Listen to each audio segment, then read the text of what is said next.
Second item. Let's have some egg time for a little bit. Blast through these uniques. Yeah.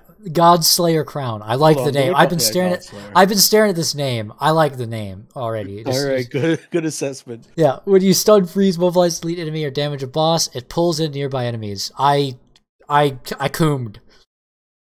Oh, I've coomed. That's on a helm. Persnickety is wearing this. Persnickety is wearing this hat. You deal 30 to 60% multiplicative damage to them for 3 seconds. It can only occur once every 12 seconds. I like. Okay, they had me in the first 2/3, and I hate that last part. I think that intermittent downtimes of 9 seconds. Too strong, the multiplicative. 9. Okay, we could talk about the multiplier, but 9-second downtimes cringe. I would like it to do the Zuck on like a cooldown per enemy. The buff can have a small uptime. I think it can just keep pulling. I think that there doesn't need to be a. I think it can just keep pulling and just keep giving damage. Just don't have it be. The number doesn't have to be that big, but like this 9-second downtime is cringe. I think that they're okay. There could be a downtime. I'm okay with downtime. I just think that we're, how the uptime is 3 and 3 maybe. 3 and 3, yeah. Like, but we talked about this before. Me and Sato, we're like, when you have downtimes of things or gaps of things that start to get past 6 seconds, things start to feel a little sluggish. Yes, I agree. So I actually don't like this because of the downtime. It's too big the downtime, and it's a helm, and the goal in this season is not have this helm. Just have other interesting, beautiful hats. Shakos, yeah. All right. Flicker Step. Some boots. I like the name again. Okay. Each enemy you evade through... We know the stats. Each enemy you evade through reduces your active ultimate cooldown by 2 to 4 seconds. Holy shit, I'm sliding and casting Rain of Arrows. Yes. I am fucking 10 seconds per dodge and weave. Evade, they have 3 important stats. Have movement speed, first of all. Cool. Have increased ultimate skill damage. Cool. And have every attack decrease the cooldown of your evade as implicit. So each evade can be up to 10 seconds. So it's not a total of 10 it's not so I'm reading this correctly, right? It's not a total of 10 seconds per that ultimate's cooldown.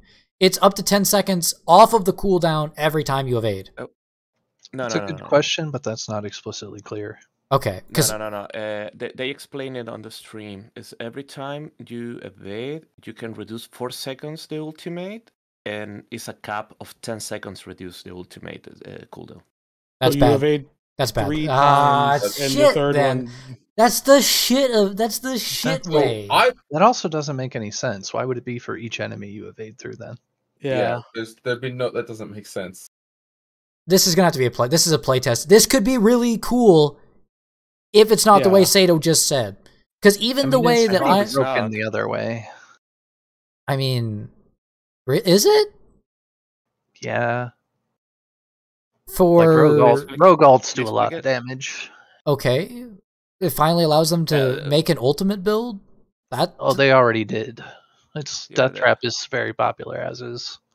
I'm talking about the other one, the cool looking one. I would talk about that when we get into the chess piece from the new chess piece for Rogue. We can talk about Rogue in that moment because if they agree with me, we'll find the Rogue is going to be broken as fuck with that new chess piece. But we'll see that later. Like in general, ultimate skills, it would be really cool if you could invest some stuff either through your Paragon board or through your gear or through like. I guess this is giving up your boots, and you have to evade. Yeah. No, it's and true. You have to do stuff. Every time you evade, you reduce up to 10 seconds. Yeah, okay, that's good. That's good, but that's not what you said the first time. That's not what you said the first time. I agree. I'm confused. I'm okay. Yes, it is good. This is an interesting item. Unstable current. That's cool. Sorc. Yeah. Because it is cool if you can do stuff and make your ultimate be like even more of a focus of your build. If it's cool, if you can make your ultimate be the build. Yeah. Because there are builds. That's what these boots allow you to do. Yeah, okay. By the way, these 3 uniques have increased chance to drop from the reel. Okay. Actually, all the uniques almost here. I thought that was just Uber uniques. No, this is not Uber. This is not Uber. There is new uniques that have increased a chance to drop from the reel. T-Bolts I will... thought some of these were going to be specific to certain bosses. We have those full loot tables, by the way. Let me see if I can. Yeah, we have it. Yeah. It was in the stream, right? Yeah. Yes. It should be a max roll post somewhere by now. I hope it is, but I have the pictures as well. Oh god, I went to fucking Varshan. He's the one that drops Endless Rage. Might staff. No, but it's not the only one. Anyway, okay. It's not the only one. Tibalt, we've got this unique pants. We will do Varshan, by the way. You've got 40% increased damage while unstoppable, and for 4 seconds after. That is so broken. When you become unstoppable, gain 50% of your primary resource. That's a good unique. It's so broken. It's a fucking pants. Pants with a damage multiplier? Yeah, yes, but that also means. But do we see this? Listen to me, Egg. Metamorphosis, vampiric new power. Every time you evade, you become unstoppable for 4 seconds. Okay. And transforms into a bat. But pants Every are the. time you evade, you get 40%. Pants were the biggest source of defense for both Necro and Sorc. Defenses have changed quite a bit, so. Yeah, but defense have changed in a way where you actually need all of the rolls. Potentially. Boiler said he didn't need. With his Paragon board, he didn't need any of the rolls. I have to see, but this sounds like... It depends, because Tornado ended up totally different. Tornado's sacking affixes about it, you know? Right. It just depends. So much of this is hard to... It's hard to assess it from a meta perspective. We have to assess it as an individual perspective. This individual item seems cool. That's pretty cool. I guess...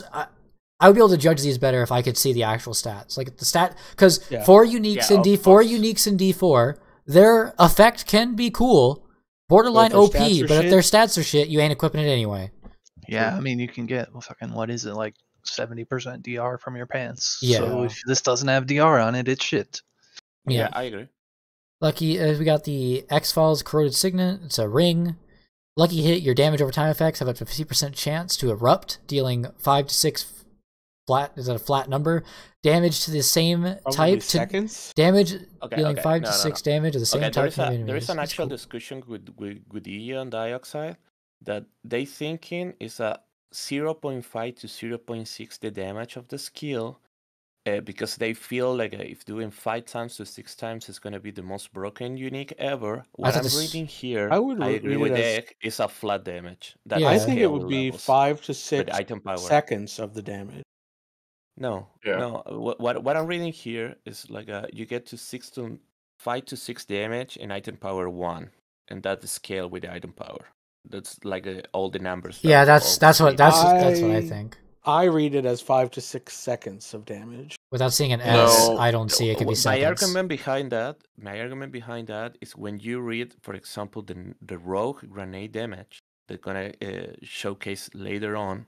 All or that this range of numbers. So like you get 0.15 damage to grenade, and in reality, when you have a item power 800, it says like 1K. Either way, I still think this is still a cool item. Get with the new season. This is still a cool item though. To me, it would be my argument for it being 5 to 6 seconds is that's fucking cool.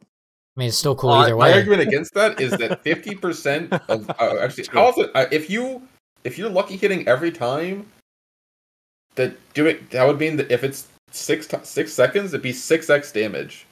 Yes. 3x damage. 3x. It'd be 3 times damage. Yeah, that's gonna become. That's insane. You're healing. I'm down. I don't care. For me, I'm down for ring, fuck it. Just add the random 3x multiplier. If the stats of the rings are good. Fuck it. The random 3x multiplier. I'm in. Soulbrand. We're moving on. Next unique. An island light. Mm-hmm. This is a bulwark unique. Your healing potion no longer heals instantly. Instead, it grants a barrier for 200% of your healing. 200% of the healing for 4 seconds.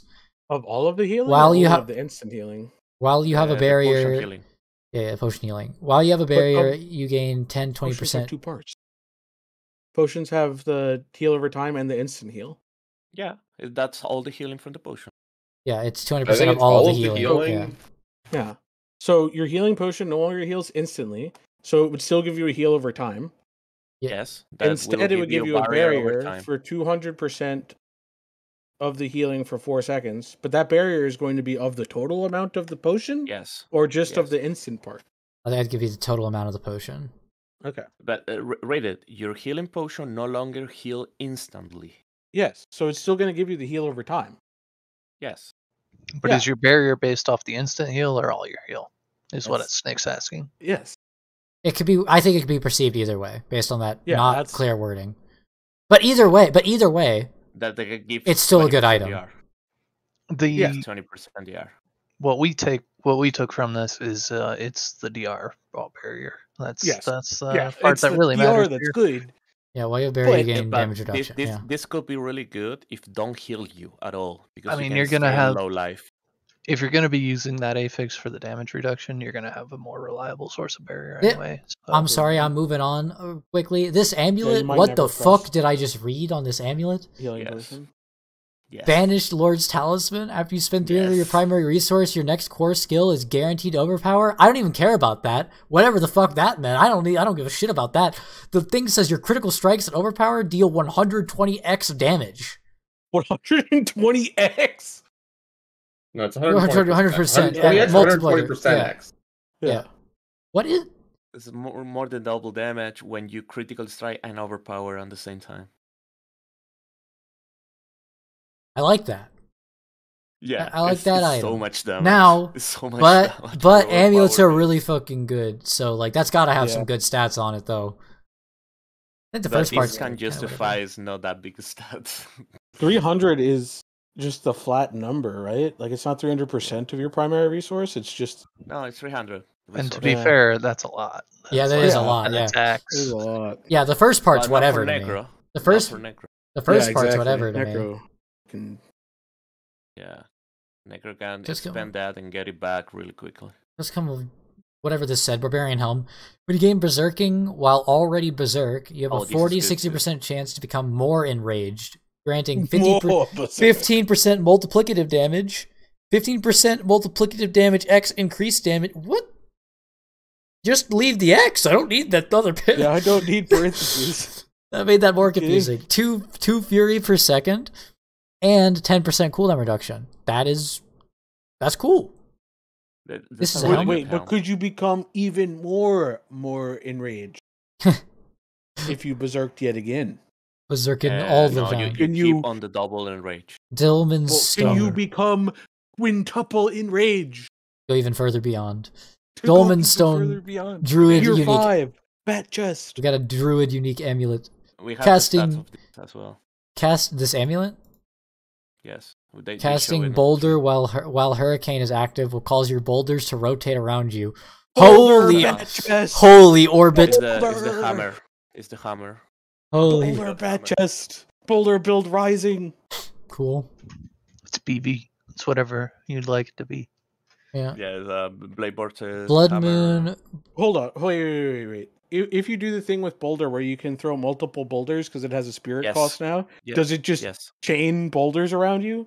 Yes. I mean, it should. I mean, we don't know any of it. We don't know any of these things. It might. We know. They showcase that in the stream. If you have more than one boulder, it's gonna spin all around you. Good. And they show in the video. Boiler, I need to become boulder. This might not be mine, but the top men are on it. I promise. Okay. Blood Moon britches the necromancer pants. That's gonna go so well with the bat. Your minions power. Oh, it says minions. It says minions. Your minions have a 37% chance to curse enemies. Enemies affected by at least one of your curses take 70% multiplicative damage. This is aggravating me. 70% X multiplicative damage in parentheses increased. It's at a different spot than the previous parentheses multiplicative What is this damage. wording? Please, this is hurting more than I can. But this is actually a multiplier. It's not just increased damage. Overpowered. It's a multiplier to overpowered damage is multiplier, correct? No, for the additive. Should be to the additive. Yeah, where's my parenthetical on the fucking Banshee's Lord talisman? That's what I'm saying. Talisman. Yeah. At least keep it consistent. Fuck. Yeah, now you're really bothering me. Yeah, that's my problem that I'm triggered with here. Yeah.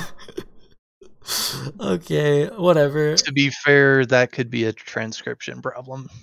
This is I mean, the problem with these on a pants is that Necro also took out so much DR from pants. Yes. So I'm concerned for these. Also, the chance is fucking gigalow. I'm gonna be real. 3 to 7%, very low. The minions attack really fast and a lot. But I don't know. And it's not but the thing is, okay. On top of that, though, the builds that it says overpower damage from the player. We don't run a lot of minions. If you're a solo man build, or if you're a caster build, yeah, you don't run a lot of minion. You're sacrificing those fuckers. Yeah, but if I agree with the that. Chance is too low. The chance is too low on this with the minions and their AI, and to give a pan slot.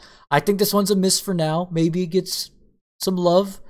I don't think it slides in on Necro though. That's okay. They can have a miss. Okay, we got their leave the chess piece for the end, please. For the next one, read Blue Rose because I need to explain a lot of things. Blue Rose. Why do you do this? Next one's Sorc though. I want to. So this has got to be good, please. Lucky hit. Damaging an enemy has up to 30% chance of forming an exploding ice spike. I hate that fucking term. Ice spike. You see the numbers here? Yeah, it's the same. Match that numbers with the ring works. The ring's gonna work. No, I definitely think it's 0.25 seconds. Triple this chance. Oh man, if that said triple this chance and damage if the enemy is frozen, I think this ring might be okay. We don't have enough ways to scale ice spike damage. Yep. That's the problem. If this said shot an ice shard, this would just be required in every ice shard build, but it would at least be an interesting unique. Ice spike is one of your generators? No. Ice spike is just something they threw on some of the aspects that says ice spike, like a grenade on road. Yeah. Okay. If they the shard thing from various druid things. Yeah, if they had shards. And notably, the ones on Sorc, unless they're reworking them somewhere in here, the ones on Sorc right now are pretty bad. They are not very consistent, and they are I don't like this unique. Yeah. Unless the stats are really good, I don't feel like it's gonna be played. Even if the stats are good, I feel like it's just it's a miss. You'd rather just have a legendary aspect. If this little text said triple this chance and damage if enemy is frozen, I think that might squeeze in. I think it might squeeze. It'd still be tough. I think it might squeeze in then. But okay, we'll look at Rogue. Scoundrel's Leathers. While you have unlimited energy from Inner Sight, I know how that works, your core skills have a 60-80% chance to spawn Caltrops, Poison Traps, or Death Trap. That sounds really cool. And that's not a lucky... That's just an 80% chance. That's not a scales off of lucky hit. Yeah. That's just 80%. That's just... Now I'm going to explain what is this. Unlimited energy is one of the special mechanics of the... you need to choose between 3 things. Combo points, preparation, and Inner Sight. Combo points every 3 basic attack. Your next skill get damage and another affix. Preparation is every time you spend 100%, 100 of energy, your ultimate skill get 5 seconds cooldown reduction, and when you press your ultimate skill, all your other skills get refreshed. And Inner Sight it says what it does right here. It's got a hover over. And Inner Sight is every 4 seconds, one enemy gonna get mark. And after you hit that enemy a couple times, you get max resources for 4 seconds duration.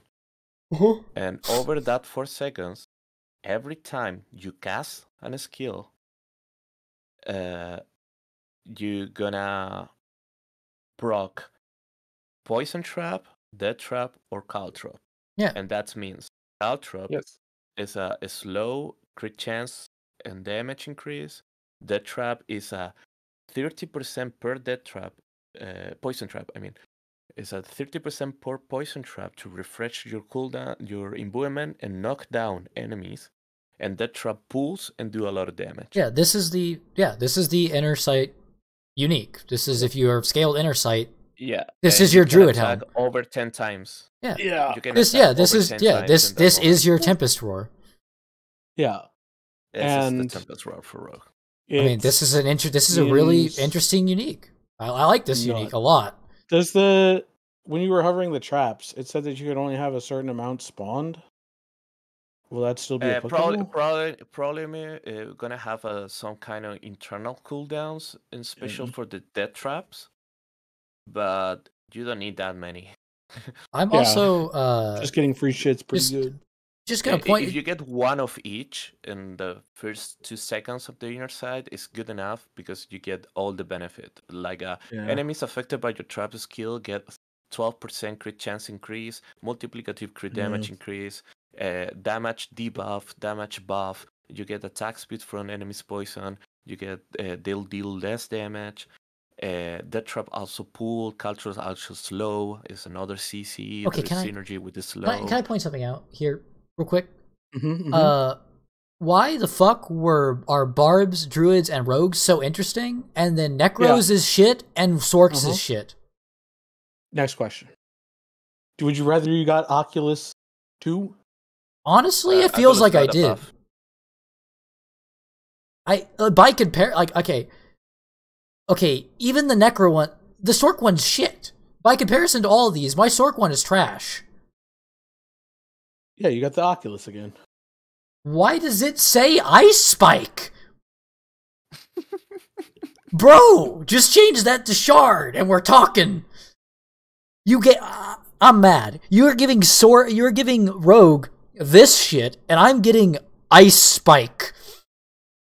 you know, a lot of rogue players, all the max roll, the Godillo and Dioxide, don't feel like this unique is good. And today I spent like 1 hour talking with Di about how this unique is gonna work. And after he read all the patch notes, just start realizing that how can actually work. Anyway, moving on. We're on the aspects now. Aspects will be found on boots and amulets. This one. So, essentially, from the uniques, the storyline is Sorc stays losing. Rip Bozo. With Necro not far behind it. Necro, they rework a lot of stuff in Necro, buffing a lot the minions. Yeah, that's fine. There weren't really a minion list before, so other than a bug. Aspect of Slaughter got this generic mobility aspect. You gain 20% movement speed. Lose this bonus. Oh, it's boots and mobility. Lose this bonus for 2.5 to 5 seconds after taking damage. Ew, nasty. Moby boots. I love Moby boots. Nah, that's not. Too much downtime. You're gonna need. I mean, you can get to have those. You can get more movement speed less conditionally. Yeah, that's my problem. Yeah, that's you need to have these for the start of the dungeon where you have to run for 10 seconds before you meet. You can get more movement speed other ways without the condition. Or just like Boiler said. Eggman. Eggman? I was clearly memeing. Well, somebody could have taken that seriously. To get unstoppable and get 25%. I need you to say good joke, persnickety, and then move on. Aha, very funny. Great wit. And as an added kick in the nuts, aspects don't work down. Yeah. Next aspect, please. Next slide. Convention of element, please. Yeah. We got the next one that comes on amulets, gloves, rings, and weapon. Offensive aspect. Gain 20 to 30% additive damage plus increased... Stop it! Additive plus increase. It's time to stop. Yeah. To a set damage type. To a set of damage types for 7 seconds. This effect alternates between 2 sets. Fire, lightning, and physical are one set. Cold, poison, and shadow are the other. That's cool. Foreshadowing, it doesn't stop. Yeah. Yeah. That's I see it later. The parentheses will continue. Okay, I like this item. I think COE was a cool item. This one's a little more interesting in the way that it's two different sets. I'm interested in giving this aspect a go. I think it's a. I think additive damage. If it is additive damage, that's pretty awful. Pretty bad. Yeah, So many aspects are multipliers. This should be a multiplier. I think it's a mistake. It should be. Otherwise, it's and really it might bad. be. Who knows? We're just going off the tooltips they gave us. We're just going. Well, they put it in there twice that it's additive. So no. They probably didn't. What I was trying to say is transcribed. This. Yeah. No. I looked at the official patch notes. I looked at they the have official... these parentheses. Yes. They have these parentheses. They do. Holy cow. It's in the official one. The fuck? Yeah, well, I mean, I guess they're being specific. That there's no debate. That is what the plus means. There's no debate if they fucked it up, I guess. Well, I feel like they're still gonna fuck it up once or twice. If this is multiplicative, it's an interesting aspect. If it's not, we leave. Barbarian offensive aspect. Your rupture does not remove the bleeding damage from enemies. What? Stop! Cool. No. Wait. No, it's not. This can occur once every 30 to 40 seconds. Stop! Stop! Wow. I mean, fuck it. Why not make it like once every 2 years? Wario. This will occur once every Wario. item. What the fuck? Your rupture does not remove bleeding damage from enemies. This item is destroyed on you. This could occur once every cycle of the moon. Yeah. Oh my god. Oof. Once every fortnight. Fuck, dude. Okay. Druid. You have to win up. Hold on a second. I'm predicting, not even reading yet, that I'm going to read this. It's going to be the most broken one I've read so far. Oh yeah, it says Druid. I saw it. After you hit 15 enemies with your werebear skills, your next werebear skill will deal 30 to 50% multiplicative parenthesis damage, X more damage, and stun enemies for... Why is this so good? Why is this the best one I've read so far? Well, obviously it has a cooldown of all right, bring me the bring out the Blizzard CEO. Somebody's a druid main. Elon Musk really shipping them some fucking extra support. What the fuck? Oh, it's so good. Aspect Druid's so good. Yum yum. Aspect of artful initiative. Okay, so a little bit of context. If you want something more than just it's so good, this is actually a little bit tricky to proc because werebear skills don't hit a lot, save for pulverize. Yeah, I figure this is just pulv. Okay, but what does this do for pulverize? This makes it clear good. Pulverize is clear is off the charts already. Fair enough. It doesn't help them very much in a single target situation, which is where you're right, Boiler. We already have too much good stuff. Well, I mean, it makes it win more in a place that's already kind of owning, you know. Yeah. Helps out. I mean, can't you? So does this work on skills that have been converted to a werebear skill, or does that still not work that way? I would assume this would do that. Because can't you make Boulder a werebear skill? Yeah. Yeah, that's what I'm thinking. Like. Donk walk boulders? No? That's pretty good. Yeah, sure. I mean, you would probably see this on the bulwark, or the new one, the boulder one. The boulder clone. Yeah, I mean. BC, boulder cyclone. Because I want so hold on. What I'm thinking is after you hit a couple enemies, does this then make that next boulder you cast for the whole duration of that boulder is then juiced, right? Yes, it would snapshot. I don't think so because in instances, I don't think so. Unless it said your next werebear skill you cast, because other things that are based on hit. So interesting. Lupine Ferocity is a keystone for us. That works off of hits. It's every 6th hit does 70 times, or 70% more damage, and is guaranteed crit. Parentheses multiplicative X. Anyway, that's what Lupine Ferocity does, but it is very precise. It is literally to the hit. It is like if you cast Hurricane as a werewolf skill around you, it will only like you cast it on 15 mobs around you.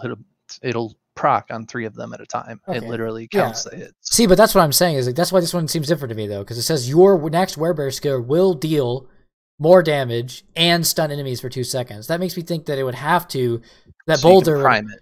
It makes me think that boulder would have to. It's like a snapshot. Yeah, that boulder would have to be stunning every time. As long as that boulder is out circling around you, it should have this bonus.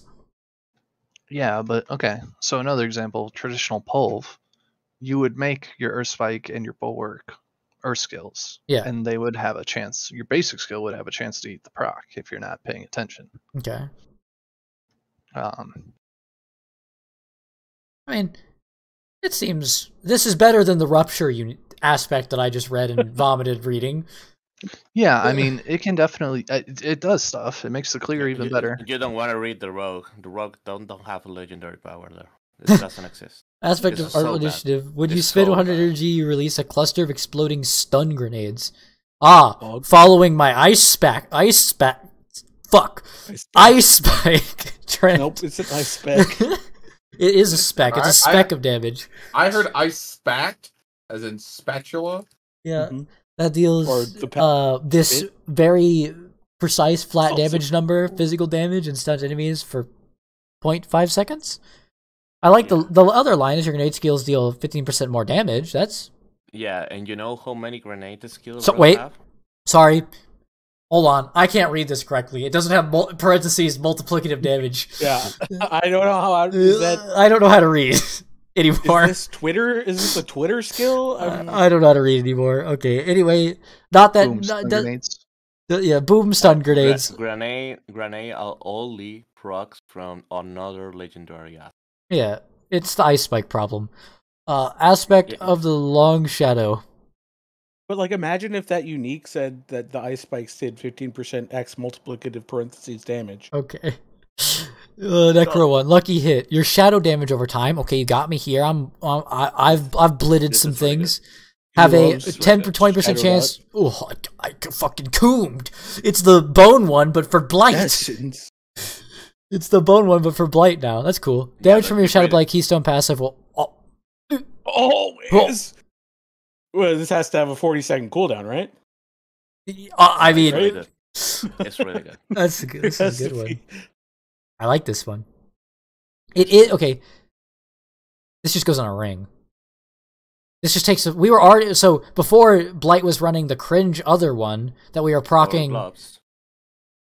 Yeah, either or, because you were putting the same number on. Yeah, it goes on the gloves of the ring. This just gives us the Shadow Blight essence gen instead of having to do the workaround bone way. Yes. It's fine. It's fine though. Yeah, that's good. It's really good. I like it. I like it a lot.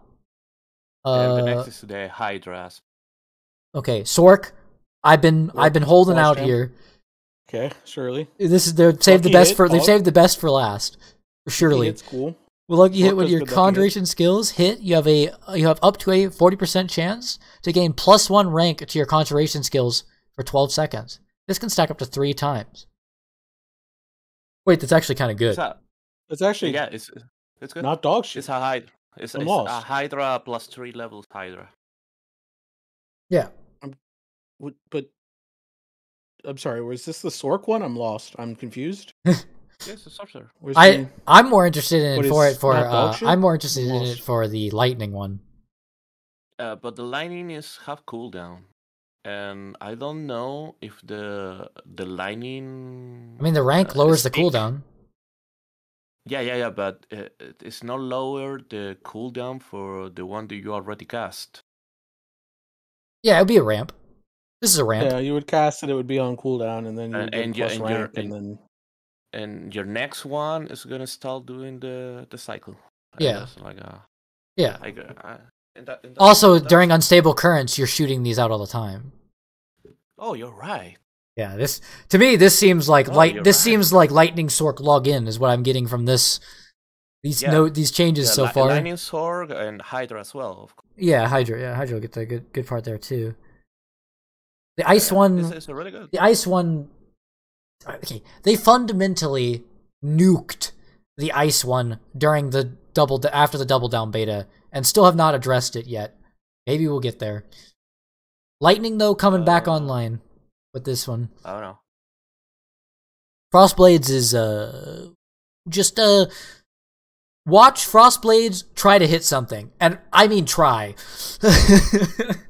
It's like the wolf problem. They improved the UI for. I'll believe it when I see it. Yeah. I agree with that, but they say on the fixings they improve the UI for the animations and all the summoning. Yeah. Again, we have to see it, but right now, I'm gonna go with the best thing is they were trying their best to attempt to maybe hit the guy. Okay. Now, anyway, we got Paragon board next. You just say that because no fucking sorcerer summon that fucking ice things on top of you in PvP and proc your cooldowns. Defensive cooldowns, because they're fucking good in PvP. Get ice sticked. We got the range for Paragon glyphs and reflect them at level 1 and their maximum. Wait, you can do it, man. You can reflect them at level 1 and at their maximum level of 21. They say there is a range. For example, the first one is 13.2 up to 39.6. Oh, sorry. Level 1. My bad. Yeah, we're not reading aspects anymore. I'm like, my brain was like trying to convert from aspect to glyph. They're like, it goes like they've lowered the level cap to 21. Yeah, I know. I was like reading that as like 1, and then I was like, wait, no, never mind. I'm looking at a glyph, and then I looked at this number below. It was like, wait a minute. Oh, this is an aspect. Okay, we got it. We're here now. Blue screen. Yeah, for every 5 strength purchased within range, your Dust Devils deal up to, so it'll be like 39% plus increased damage. Okay. Additional bonus, you deal 13% multiplicative increased damage for 4 seconds after creating a Dust Devil. Are these new? These are new? A Dust Devil is the whirlwind. Oh, sorry, not the Dust. Yeah, not the Dust Devil thing. But this is a new glyph, right? A new glyph. A new glyph. Okay, new glyph. Okay. 2 new glyph per class. Everybody gets 2. Okay, this is cool. That's what I was saying they were missing for Barb. Was a fucking Dust Devil ramp when they had that really cool unique for it. And actually, the other one you was missing is the Earthquake. Yeah. Okay. Yeah. Sweet. And read the next one. 5 strength in range, Earthquake deal. Okay, big. You deal temperature. Ooh, Earthquaking. That dude, Barb login.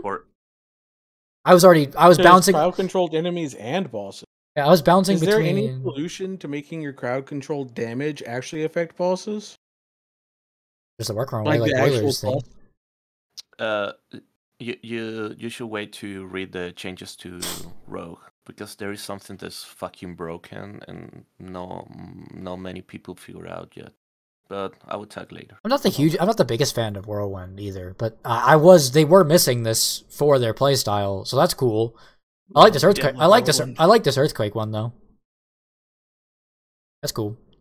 Druid. That's cool. For every 5 willpower within range, your lightning bolts and dancing bolts. What? Oh. What's a dancing bolt? It's a bolt that dance. He's right. It's from an aspect. Okay. Yeah, both are aspects. So it's an ice spike. So it's an ice spike. It's lightning storm procs and lightning skill procs. Okay. Sub skills basically. Okay, cool. Enemies damaged by your lightning, so it's not ice spikes. It's actually good. Okay. I mean, it's like Dust Devils and Earthquakes and stun grenades and a bunch of other stuff you're about to see. Okay. Enemies damaged by your lightning bolts or dancing bolts is 20% multiplicative damage for you for 5 seconds. That's cool. Okay. Tectonic. For 5 dexterity, your earth skills gain. That's a good. I like crit damage. Additional bonus, you gain 15%. So this is flat. Is this flat? Is this flat lucky hit chance? That's what it says. Because then it says a plus. That's so much. That's so much. That should be flat. I mean, it's a glove roll, right? Yes. But no, the glove roll is not flat. Is this? Yeah, it is. No, it goes in the rest of the bucket, right? Is this to the base? So there's a thing on Sorc. We have a glyph on Sorc that gives us flat lucky hit chance. I thought it was a small passive. Doesn't matter. No, it's a. There is a legendary node. Almost nobody takes it, but it does exist. But the flat additive lucky hit chance always multiplicative to the value of the skill. Okay. Yes, but increasing the flat is still really good. Okay, then this isn't as good as I thought it was, because the Sorc one makes the base of your skill go up. I mean, there's two bases. No, the Sorc one turns 20. If it says plus 10, makes 25 base, 35. No diminishes. Yeah, that's really good. Yeah, is that what this one is, or no? This is 15% lucky hit chance to your skill. If your skill is 50, you're gonna have 7.5. I don't know. I mean, it's fair, but if you compare it to like other additional bonuses, it's kind of meh. If it's just if it's just going into the bucket. Yeah. To me, gloves. To me, gloves. Yeah, if it's based, that doesn't make any sense to me, because this seems like this should turn this. This seems like if you equip this glyph with this additional bonus active, you should if your skill says 15% lucky hit chance, it should then be 30 after this is equipped. Well, that would be pretty interesting, because we have some skills with very low lucky hit chances. Yeah, that's what this seems like this is for, right? Like two example. Well, unfortunately, one of them is Tornado, so it doesn't like the first part of this very much. Right. The other one coming in, Tornado, for reference, has a base lucky hit chance of 8%. Okay. The other one I had in mind for this glyph, though, is Boulder, with a lucky hit a base lucky hit chance of 4%. Yeah, this has got to be that turns that 4 into 19. This has got to be for Boulder. This has got to be that turns that 4 to 19, man, or it's just a little cringe. It would be cringe otherwise, I think, because it's not that much better than Spirit, our ordinary glyph. Yeah. And Spirit has a 12% multiplier at the bottom. I think this is for Boulder. Okay, Exhumination. Necro. For every 5 int your corpse skills deal, I already liking it. I needed this sooner. Thank you. Additional bonus, consuming your corpse fortifies you.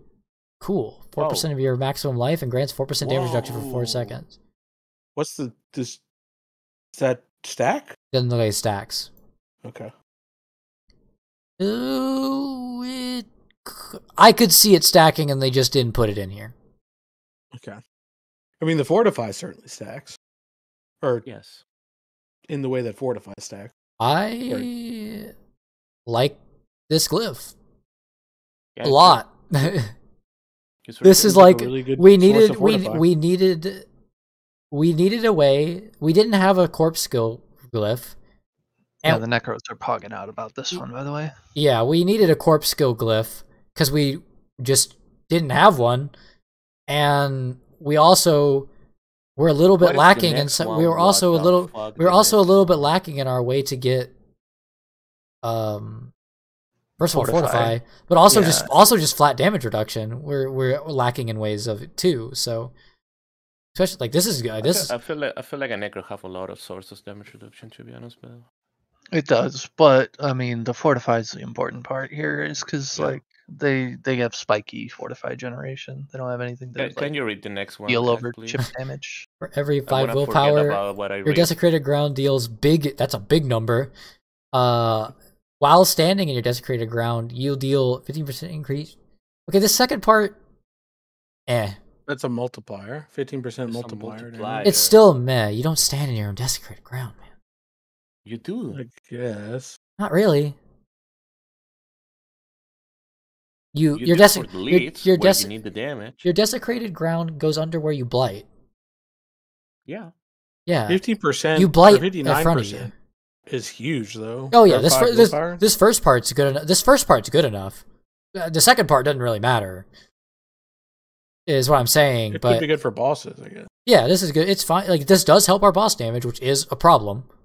But yes, this But that makes this good because helps what is the lacking of the bill. I think that number could be bigger, but yeah, I mean the first part's great. This number is so fucking big, 60% per every 5. Oh, I mean the secondary part for the if you actually stand in it. But yeah, it's. I have to see, honestly. I have to see how Necros do with that. But I like this first one's really good. This first one's fucking insane. I guess you run them both on Shadow Blight. Yeah. Yeah, you run them both. Probably. Roguage. Yes. For every 5 decks, your stun grenades. Hey, stun grenade. Deal. Stop. Additional bonus. Dropping a stun grenade grants you 10%. Okay, this one, a little bit of a miss here. Next question, please. Yeah, next one, please. Night Stalker. It's really good. For every 5 int purchase within range, you deal 9.9% shadow damage. Okay. Additional bonus, entering stealth reduces the active cooldowns of shadow imbuement by 4 seconds. Hey, that's cool. Yeah, this require one legendary aspect is when you evade through enemies affected by shadow imbuement, you get a stealth for 4 seconds. And this is gonna be a meta game where you want to evade through enemies to reduce the cooldown of your ultimate skills, or get unstoppable, or apply death curse thing. Yeah, vampiric curse. Vampiric curse. Does this beat out any of your glyphs? Does this beat out a lot of glyph? synergy with the thing, and Shadow Imbuement, I think it's gonna be really strong. Does this beat out a glyph you already could put though in that place, or did you just not really have one to scale this type of damage? No, don't have. Okay. Actually, it's don't have cold damage too. So probably next season we'll have a cold damage increase glyph. Yeah. Because we have 2 of poison. One is increased poison damage, and another is increased damage received from poison. Fucking triggered. They're saying the word in the whole glyph. Stalagmite. For every 5 int purchased in range, your ice spikes deal increased damage. Ice spike, Eggman. Ice spike. Additional bonus. Stun grenade, you say? Okay. Your ice spike gains. So this says 10% then a plus. If that is flat crit, it's good. If it's not, and it's additive with other stuff, I don't like this. But it's crit chance, man. Like It's that crit 10% chance. It's all crit additive. chance has to be additive. Yeah. Oh, okay. There's no multiplicative crit chance so far. And if there was, you want it. Exactly. Yeah. Actually, no, you wouldn't. Not at a value of 10, right? 10% more wouldn't be better. Anything Not that 10% goes below plus, 100%, you want additive or multiplicative. Yeah. Because it's gonna be a fraction. But if it's over 100%, yeah, if it can go over anyway, 100, no debate how that one works. Okay, good. That one. Wait, did we determine that one's base crit? Does this how crit works in Diablo. Is that enough? Is that 9% is such a tiny number? What was the What was the Dust Devil number? 39? Yeah, most of the other sub skills. Wait. The dancing bolts, the earthquake. The stun grenades, 39. Yeah. 9 for you though. 9, yeah. Sorc 9. Can I? Your secondary though is really good. Not real. Stop. Yeah, the secondary is good, but stop everything else about bending that is me bad. over. Blizzard. No, Sorc just fucking spank. You're a fucking spanking fetish. Okay? We're gonna play Lightning Sorc. So it's all good. Well, we might be playing Frost Sorc for boss killing. Frost Sorc boss killing is gonna be. Guy, we're gonna play Lightning Sorc. For every 5 decks within radius, your conjure skills gain critical strike damage. Okay. Additional bonus: enemies damaged by your conjuration skills. Big number. It is big number. Conjure skills deal 1% reduced damage to you for 6 seconds, stacking up to 12%. Okay, this secondary bonus is kind of like, but yeah. Okay, well, you know, at least Rogue had a bad one. Like, I mean,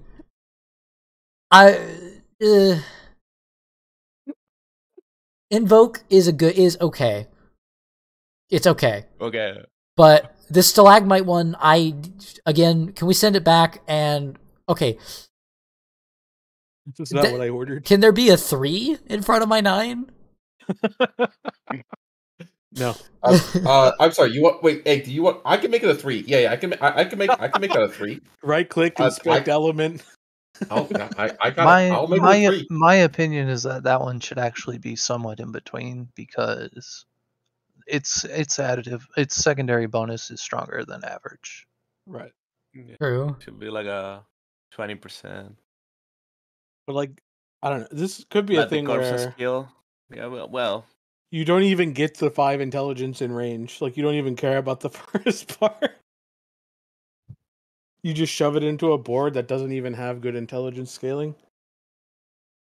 That's how you get the additional bonus from these is end. I mean, most boards these days are, at least all the druid boards, You get are the about additional- to be min everything. but wait, additional bonus for the intelligence in the main sorcerer is gonna be 40. You will need to grab 40 intelligence just to proc the additional bonus there. Oh.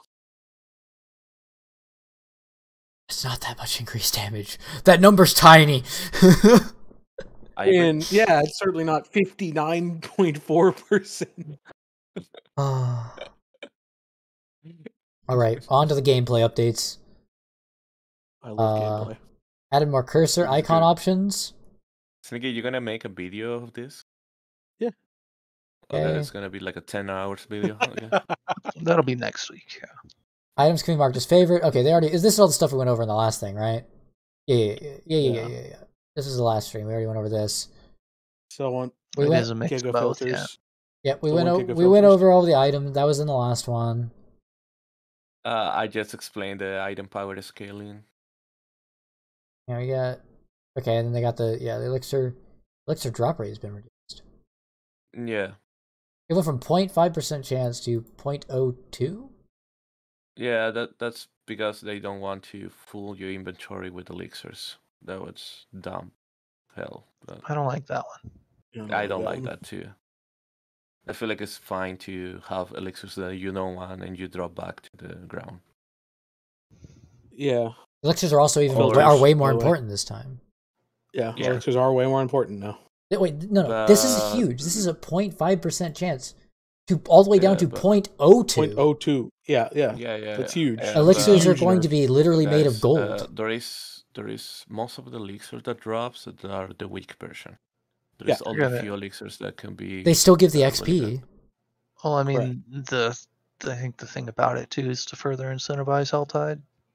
Right. Because those are Yes. still gonna drop from the chests, right? Yes. But we will be doing Helltide a lot, guys. Whisper Cash will I think now always. I think it's fine if they want elixirs to be like primarily a reward from a certain activity, that being Helltide. Well, they did you're about to see, they did the same thing with salvaging for Forgotten Souls. Yeah. The scroll escapism reduced. That number got tiny. What the fuck? Speed Rose and Forgotten Soul no longer required to upgrade non-sacred or ancestral items. Okay. Whisper Cash is now always only reward items specific. They said that before. The item power ranges. Okay, been adjusted. Yeah. Got it. I explained that. The acquisition rate I already of explained that. Forgotten Soul has been adjusted. Okay.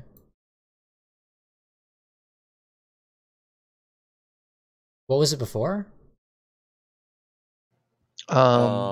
Weapons, legendary weapons would always salvage for them, or ancestral legendary weapons were guaranteed to. The chess pieces have like between the chess pieces was a variance, but was about 25 to 50%. So now it's just way less? It's way less. It's less from more items, but Okay. they go on to say that, again, they say explicitly this time is to incentivize Helltide, but the last change was for that too, really. Okay. Ideally, you'd be able to trade all of these things that are specific to certain activities so that you can facilitate you doing your own thing and then trading for things that other people want. Yeah, I don't like being... You can do that for elixirs, but it'd be nice to see something like that for the high-end crafting mats. I don't feel it's necessary. You're not gonna lack too much of this. It is for the same reason of the unique thing. You can't... Forcing a player to do something is never okay. Not when you're encouraging them to specialize into certain activities. And especially when your game already has an economy. If the game had no trading, fine. The game has trading, so you have to make it open. Or why have trading? They'll get around to it, clearly. I will get an auction house before I die. The following that's not what that's. I'm not even talking about auction house. I'm not. That is the ability to trade the item. So what is this? The following loot adjustments have been implemented per world tier. No changes to 1 2. How much of a rockstar is Randall? Do you know how many This is years he auto has salvage. for life? The auto salvage. Okay. 45 dungeons. Inside the dungeon. Yeah, we talked about this last time before as well. Yep. They gave us the... Oh yeah, the other one with the thorns, making thorns one better. Glyph experience has been increased across the board. Oh yeah, that was the other. Is up 19%. Visual updates and layout improvements. Cool. Hopefully, can't wait to see them. Miscellaneous quality life dungeons. The thing that after you kill the boss, you need to wait like an eternity until the bubble puck. They fixed that. Nice. All the various Legion, the dungeon changes, town adjustments, monsters, yada yada. Okay, this was all in the last stream. Experience updates were all in the last stream as well. You can expect to level like the 40% faster, whatever they said.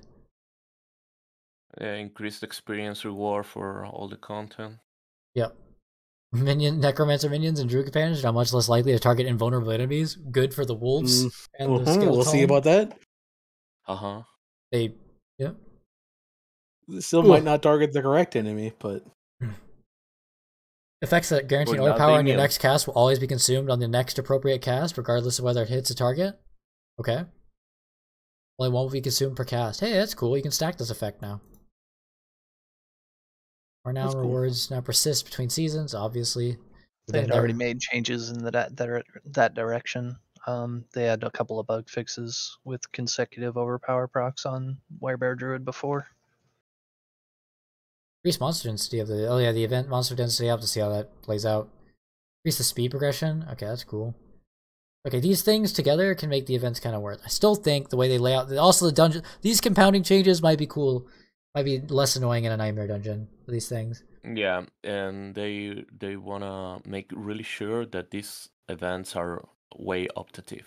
It's like if you wanna rush the dungeon, go ahead. If you're gonna explore the dungeon, you wanna find this event, and you will feel more rewarded doing the events. It's never a good feeling to find that dead end and say, "Oh, I wasted my time." Yeah, run away. Yeah. So my solution to that is to not have there be a dead end, and for this to be along the path, which hopefully that's what they're going towards. Less dead end. I don't think they're gonna do that for now, at least. But if they make it reward enough, I think it's worth the time. If it's worth the time, it's kind of okay. But I agree with you; it should be on the way. Health of stranded NPC. Oh yeah, the thing where they updated their health. Okay, cool. And the disconnect bug fix. Good. Unique item balance updates. Hey, here we are. Good. Added new affixes that didn't yet exist on items. Added affixes that already exist, but at a much higher value than normal. Hey, thank you. This is what I was expecting the items to have when they said unique tier of items. They explain on the stream exactly what you're saying. Like they wanted the unique be really unique in that aspect, like having more role in something that usually can be, and that was that was something that's like when you're thinking about a unique item and the way they described unique items before the game was released was that it would seem like it would have stuff like this, but then the leaks released and they were.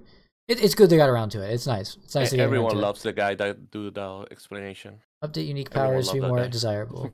The Butcher's Cleaver. Oh, is this actually the updated item that it hovers, or is this not updated? I'm just going to use affix increased by 160%. I think you'd be able to tell if it was updated. Okay, yeah, this doesn't have any. No, this is not updated at all. This is Butcher's Cleaver damage to crowd control is affix increased. That's a big number. Big number. Maybe 1.6 multiplier. Yeah, so whenever they put it that way, they mean it's multiplying the existing. So if you hover it, it's going to be. This is also unupgraded, so it doesn't quite do adjusted, but it'd be like. So that'll be Multiply times for 1.6. 6. Yeah. Okay. Keep the A little bit less. A little bit Okay, less. that's less cool. 'Cause this is a weapon.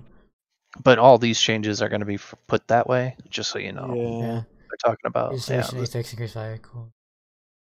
Wait, hold on. They replaced cold damage with attack speed? Why? Because it's better. For what? Because cold damage is additive and attack speed is something that you cannot add. better for everything. Yeah. Attack speed is one of 3 multipliers left in the game of the base damage type, so. I guess. I was I guess you still just wouldn't. I guess changing this, I don't think you're gonna run this on any of the Sorc stuff at least. Still, it doesn't have any plus to skill level, so you don't run this and anything anyway. Yeah, and you're still not going to. But like, there was a chance you could have run this with Conjurations because Conjuration skill didn't come on the gloves. No, don't lie. I mean, there is though. Come on, Egg. I mean, the item got worse. It is what it is. The item got worse, is what I'm saying. For the one case that it could have been used in, it got worse. The conjuration skill, the source attack speed scale with your attack speed. If I don't get wrong. It is what it is. The item has changed. It doesn't. Yeah. Not making me pog. Not making me upset. It's an item that no one used and might continue to be an item that no one used. Exactly. Okay, Mother's Embrace. It's not like they took a great item and desecrated it. Overpowered damage replaced with bonus maximum life. Okay. That's good. Number of enemies hit required for the resource refund reduced from 5 to 4. It's not enough yet. Should be 3. I was gonna say 2, and lower the resource to make the resource a top end 30, but could be 3. I think 3 is good. It's a good number, but 4 is still too much, I guess. Fists of Fate. Now these ones. Lucky hit. Chance to heal life. Affix replaced with lucky hit. Chance to gain damage for 4 seconds. But chance to gain. It'll just be increased damage. It's just generic damage. It's a unique affix, so. So it will just be increased damage. It's just a small change for gloves that situational really good. Like a boss fighting or making the boss stagger. Right. And burst. This is really good. And they did not take off the stats that enabled that, so it'll still be useful. Adorial's Visage. Just a buff. If you can get this item to drop somehow, gonna have bigger poison. It had a really large poison number, going up by 32%. All the affixes on gear are going up by a similar value, though. I think that one might be a little bit more, but that's just to compensate for the other items going up. Okay. But when you drop it from it has a huge range, but when you drop it from Duriel, it'll be primal, so it'll have max range. Or it'll have max roll. Okay, I got it. Yes, it's gonna be primal. It's gonna be primal. Resistances. This was the thingy. Yeah. Okay. Yeah. We explained that before. Yeah. It might be worth taking a little bit of time to see the adjustments in values to sources. I don't know. That might not mean anything to you unless you dwell on it. But it'll be just above where it goes. But I don't know. So I guess just to review, at least as we're going past it, amulets have always given all res. They still do. It's slightly lower values.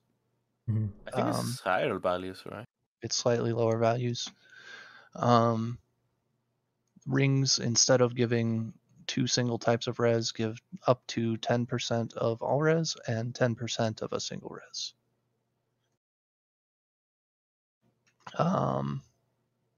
Paragon nodes are nerfed a little bit, both when it comes to single res and all res. Oh, they're nerfed by 33%.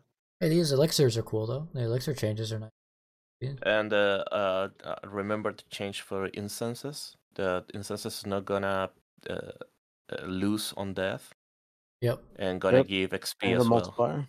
Yeah. And XP. Yeah, cool. I mean, good. So we probably will want to craft instances. Probably. Once we can. Intelligence is now half as effective for all res, though? Yeah, that too. Yeah, but it's still good. This is still bad. They generally lowered the values. So, I mean, not really. So, like it depends. Because now it's additive. Yeah, it's pretty bad. So, no, it's better. So it's pretty bad. Well, okay, yes, I guess as opposed to being inverse multiplicative when you're individual. Yeah. Int was literally amounting to nothing, right? It was 400 sources of 0.05 or whatever in an inverse multiplicative calculation. So it literally did nothing. So yes, it's better than that. But it's not that good, or surprisingly underwhelming. So a druid to hit his fourth node or fourth board rare bonuses typically gets 440 int or so, which is 11% alt res, which isn't a lot of alt res from your main stat. Even an int based class rocking, I don't know, maybe 700-ish int, it's looking at like 16-17% from that. So a pretty underwhelming source of res from your main stat. Even as an end class? I think they should have kept this the same, and I think they will because, like I said, their goal, they did make it they aired their goal and said, hey, we might need to twist some knobs on this, but the goal is to have people res capped at level 80. This seems... I think they... I think they're a little short of that right now, and I think they're going to give some concessions, whether it's like reducing the penalty from World Tier 3 and World Tier 4, or bumping any of these back up. I think the one that makes the most sense is to undo that one. Yeah. So that int classes feel like int classes. Question. Do we know if there's going to be higher World Tiers? At some point. Wait, what? At some point, almost assuredly. World Tiers. Yes, there is the content already on the data mine for World Tier 5. But we don't know when that's going to happen. Another res penalty of like -20 or potentially? Probably. Eventually. Because item power will go up and the stats will go up too. Yeah. Probably, and there's that's that thing Egg was saying he wanted. Yeah. Numbers go up. Yep. Yeah, there is a new tier of gems as well, like 4 tiers of gems and all that kind of stuff. My only issue with this thing here, the last part, is just this last little line. I feel like that could just have been left as 0.05, and they'll probably just change it back if it doesn't hit the margin. Just might be annoying for the start of the... I think they probably could change it on the first patch. Well, I think on the whole, Joe Schmo probably isn't going to be tracking this res stuff very well, and if it's penalizing, that's going to be problematic. And so I envision at some point in the season they're going to kick one of these back. If they're going to kick one of these changes back, they should kick back that one.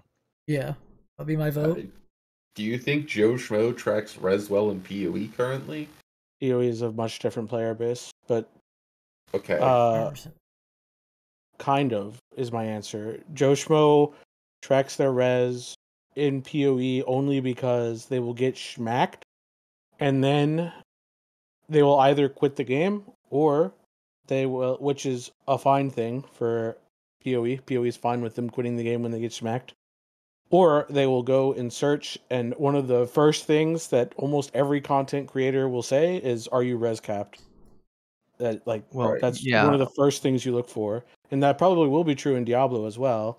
Although in Diablo, there's going to need to be much more on the source of Blizzard not allowing their players to be schmacked, because also they need to be a little forgiving because not only do they change all the values of this and the penalties associated, they changed the whole system. This is also new. Yeah, people haven't regarded resistances at all to this point. So that's when I say Joe Schmo probably isn't tracking this because they haven't for this game's lifespan. No, I mean, I agree. I was just curious because I think it's gotten better, but like I remember a few years ago, just fucking everyone was just complaining, or just I'd see like at least one post on Reddit per day about how like you need to be res capped, and how they're fucking dying in Act 6, and they're like, Well, and then it's like you have negative 30 res. Oh, dude, I take what they said about aiming to cap at level 80 as you won't be penalized if you're not capped until at least then. You know, Okay. too heavily. I see. That is much more forgiving. The evade grant. Dude, this is a nice change. The evade grant movement speed inherent on boots affix now duration now scales with item upgrade. That's good. Yes, this is the skill rank and passive rank affixes roll on +1, upgrade to +2 at 5 item upgrades, rather than remaining at +1. Hey, that's cool. You're stuck at a +1. These were all the bucket changes. Yep. Yeah. Guess it makes sense. They just made some of the items go up and some of the spots go up. Fair enough. Miscellaneous. The effect of. Can you read back the +1, +2? Huh? Skill rank and passive rank affixes that roll at +1 now upgrade to +2 when at 5 item upgrades, rather than remaining at +1. Higher base rolls are unaffected. For the +1 only. Yep. Yeah, it's for the low leads. The effect of not gonna matter for us. I mean, it does if your item rolls with only a +1. Yeah, almost doesn't matter because we don't upgrade to 5 the transition items. The effect of the even if you do, like, I mean, it's good bonus to have along the way, I guess. Yeah. The effect of the Death's Defense passive, which prevents necro minions from taking more than 30% of their maximum life and damage in one hit, with all points located to it, has now been made an inherent attribute for all summons, necromancer minions and druid companions. Yes. Now all minions will only take up to 30% of their maximum life in a single hit as damage. See necromancer section for the new effect. Also, this passive didn't work right for minions, so that's good that it's just changing. Well, it works right now. The class section, cool. Barbarians. Bonus damage granted while berserking is active is now multiplicative instead of additive. Ooh, cool. Skills. The change on the 45 to be on max life instead of base life. Yeah, that's good. And that should be how everything works. And they buff in a lot of stuff. Yeah, upheaval damage up. These numbers are going up. That's a tiny. I mean, furious upheaval bonus damage stack increased from 5 to 12. Okay, now we're talking. Wait, but they reduced the maximum number of stacks to 6 from 10. I guess to make it easier to ramp, right? Yeah, it's less annoying. Shorter. Less annoying ramp. And it's still a bigger number. It's still bigger. Yeah. The strategic rallying cry, 45 amount change from being based on all to max life. Yeah, makes sense. Supreme Wrath Berserker maximum damage bonus is now X 100% bonus.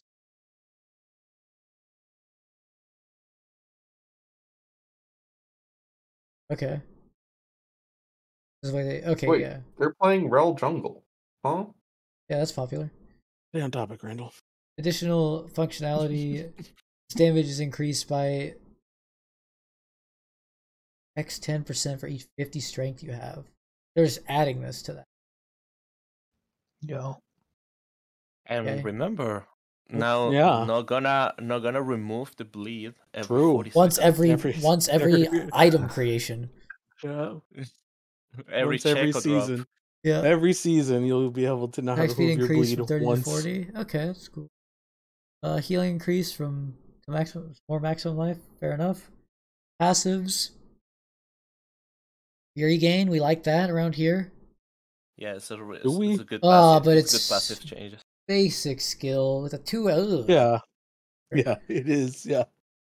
Including presence, maximum life amount. It's fine. Damage reduction against elites increased a little bit. Okay. Fortify amount changed based on maximum life. Okay. We got the Paragon Decimator. Previous two-handed weapon slash attacks. Pretty new. Each time you make an enemy vulnerable, of these are gonna be. Yeah, each time you make an enemy vulnerable, your damage is increased by 10% for 5 seconds. Overpowering a vulnerable enemy grants an additional 10% bonus for 5 seconds. So, implying you want to vuln and overpower, okay? Bone Breaker. New. Every 12 seconds, your next skill is guaranteed to overpower. That's just too much of a downtime. 12 seconds. That's common for overpower though. That's actually on the low end for overpower. Yeah, that's why I still think it's just too low for too long for overpower. I mean, that's the problem with yeah. I also share that concern. A Werebear Druid at this hurt me a lot in PvP, but yeah, well, I mean, I'm sure, but Werebear Druids up to this season 4 different ways they can get a ticking time bomb of a proc. It's like 12 seconds, 20 seconds, 20 kills, and 20 seconds or something. You know, there's like three of them. So it's like, I don't know, maybe you get to a point where these things are fine together. Especially since they made the change where you don't consume all your procs at once. This is just for Barb, right? Yeah. This is all the Barb legendary notes, apparently. The flawless technique duration has been increased. Flawless technique. What's this one? Oh, okay. Duration has been increased to 4. Nice. Okay, we'll make that a little bit less annoying to upkeep. Critical strike chance maximum amount increased from 5 to 8. Oh, nice. Cool. Carnage. While berserking, critical strikes increase your attack speed up to starting at 2 up to 8. Maximum attack speed has been increased up to 16. Oh, okay. Warbringer, fortify amount increased from 12 to 15% maximum life. Good, good. Swapping weapons. Previous was swapping weapons grants you 3 fury. Now swapping weapons grants you 4% of your maximum fury. Is that better? I don't know how much fury barbs have. Probably more than 100. Okay. Hemorrhage. Your bleeding damage is increased by 15% of the total amount of your damage to vulnerable enemies bonus. Oh. So you can scale the bleeding damage multiplier by scaling some vuln damage. Yeah. So you're going to see a lot of that. Putting damage type here so that some of your additive damage types do something other than that. Okay, okay. Blood Rage. Your damage dealt is increased by additional functionality. Oh, so it already gives killing a bleeding enemy has a 10% chance to grant berserking for 5 seconds.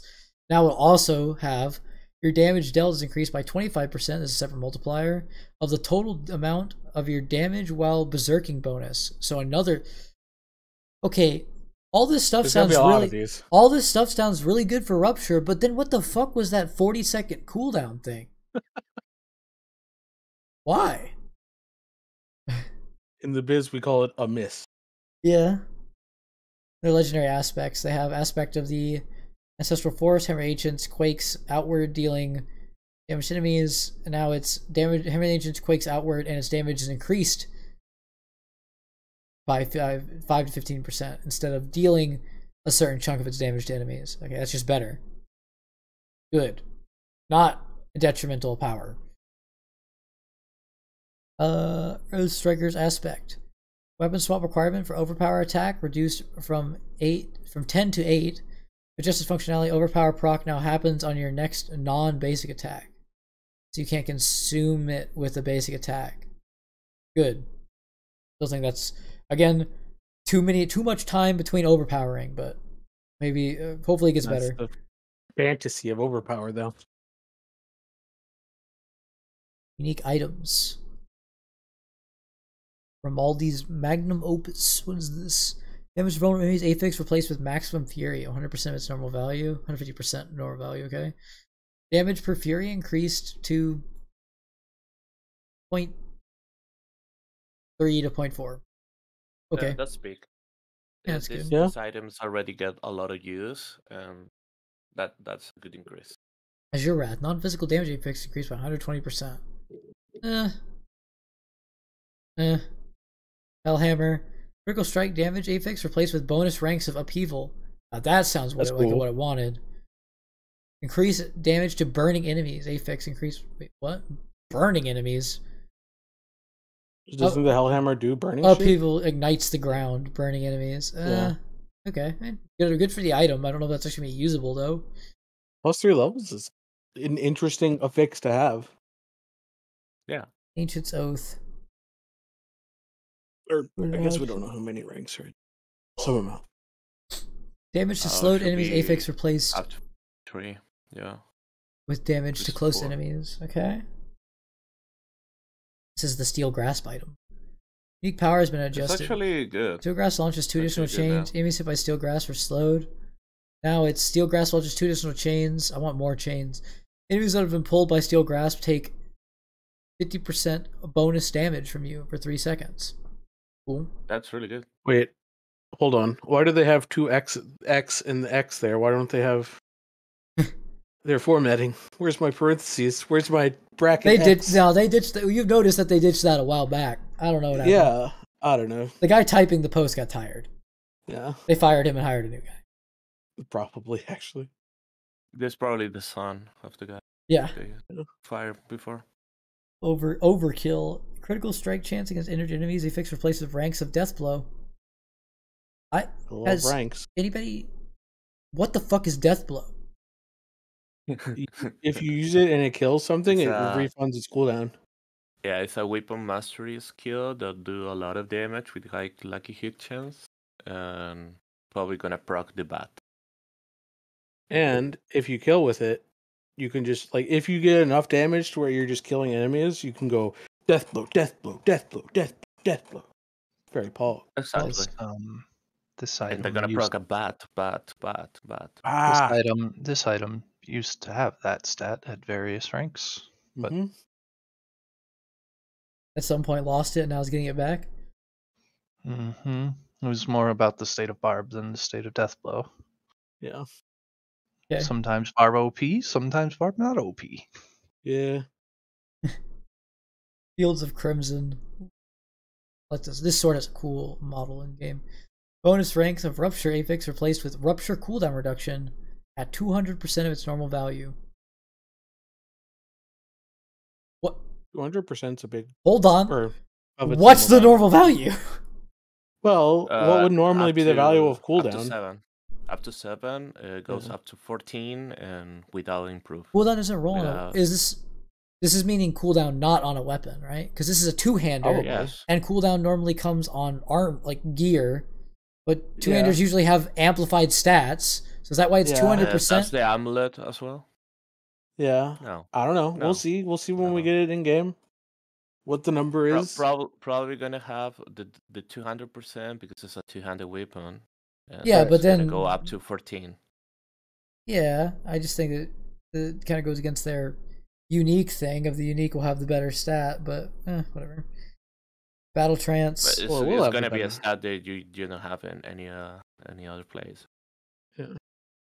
Battle trance bonus ranks of frenzy affix increased by 100%. Wait, why couldn't you have just said wait? What did it have before on the ranks of frenzy? 3. So yeah, instead of 1 to 3, it'll be 2 to 6. Okay. Yes. Why do we need increase by? Just say our double. That's all of the formatting is increased by that amount. Okay. Yes. I tried to warn you.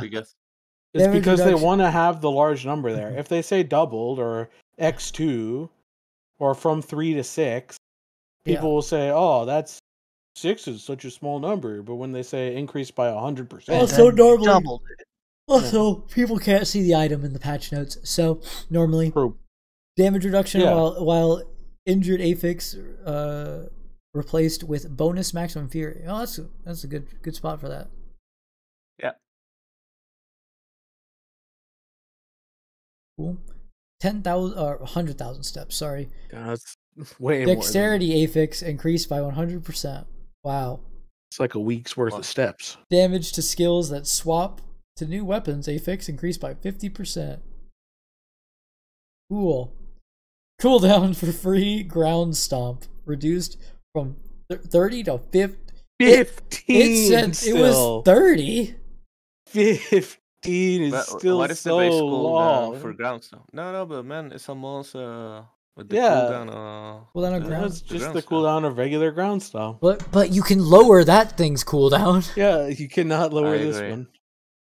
Yeah. I feel like it's great. If they made the item work with your cooldown, that would be fine, or better, cringe. But still cringe. Rage of the whatever. Harogat. Damage reduction from bleeding enemy affix increased by 15%. I don't feel like this. I don't even know what is that. I don't feel like that item competes with anything. We're moving on. Gore's grips.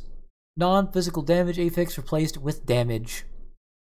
Attack speed affix replaced with critical strike chance against close enemies. Oh, that's good. You see that? I mean, okay, grips. They still seem like the item you're gonna wear if you're a whirlwind man. Well, the thing that it was pointed out a lot of times since this change is whirlwind doesn't scale off attack speed. Wait, it doesn't? It had a dead stat on the whirlwind gloves. Wait, why doesn't whirlwind scale with attack speed? Because fuck you. That's why. That was like the staple of like whirlwind skills and all the other ARPGs, though. Because like, the channeling breakpoints and that kind of stuff, and here don't work in that way. Don't ask. Too hard to code. Apparently, we just breakpoints. What are those? A dev did tweet that it did. Yeah, and then and nobody agrees to that. Mm-hmm. Developer note: improving attack speed of Whirlwind is a fantasy we want players to be able to chase. However, the interaction between the stat and skill is inconsistent. Don't say that. Admit that it doesn't work. It just doesn't. It's consistent, actually. It's very consistent. Yeah. It consistently does fucking nothing. Yeah, there's not even. So we're not fixing the. It's not inconsistent. It doesn't work. We're just replacing the stat in the item. Yeah. Like this. Why say? Classic Blizzard, dude. Type the classic emote. That is classic. Fucking classic. The person who typed this has no idea about the game. Correct. They just heard somebody talking in a meeting room and typed it out. They have no idea. Their job was to type out what they heard in the meeting room. Yeah, but the person who said it in the meeting room also doesn't know how the skill works. So where does the person who knows how to fix the skill be? They don't exist, is the... Okay. He was with a cold and didn't assist to the meeting. Okay. Druid. Here we go. Some druid items. Okay. Quit 2 years ago. Where are my nerfs? We got the Mad Wolf's Gaze. Poison damage affix replaced with damage. 140% of its value. Okay. Physical damage affix replaced with bonus maximum life. That sounds good. Oh, that's really good. Yeah, wait. Hold. It's a good improvement. It's better stats. Yeah, it's really good. Insatiable Fury. Overpowered damage affix increased by 100%. This is also better stats. Cool. Solar armor while in wearer form affix increased by 180%. Wow, that's good. Yeah, my chest piece is value of the armor. Yeah. Will these actually become? Armor got crazy juiced. It is more all the rolls like on your regular gear rolls is at least doubled. Will this become better than just a regular chest though, or is it still going to be you want to get a high-end rare chest? Well, eventually, there's also a bug fix associated with these two chests. The +4 wasn't supposed to be happening. I told you I was always correct.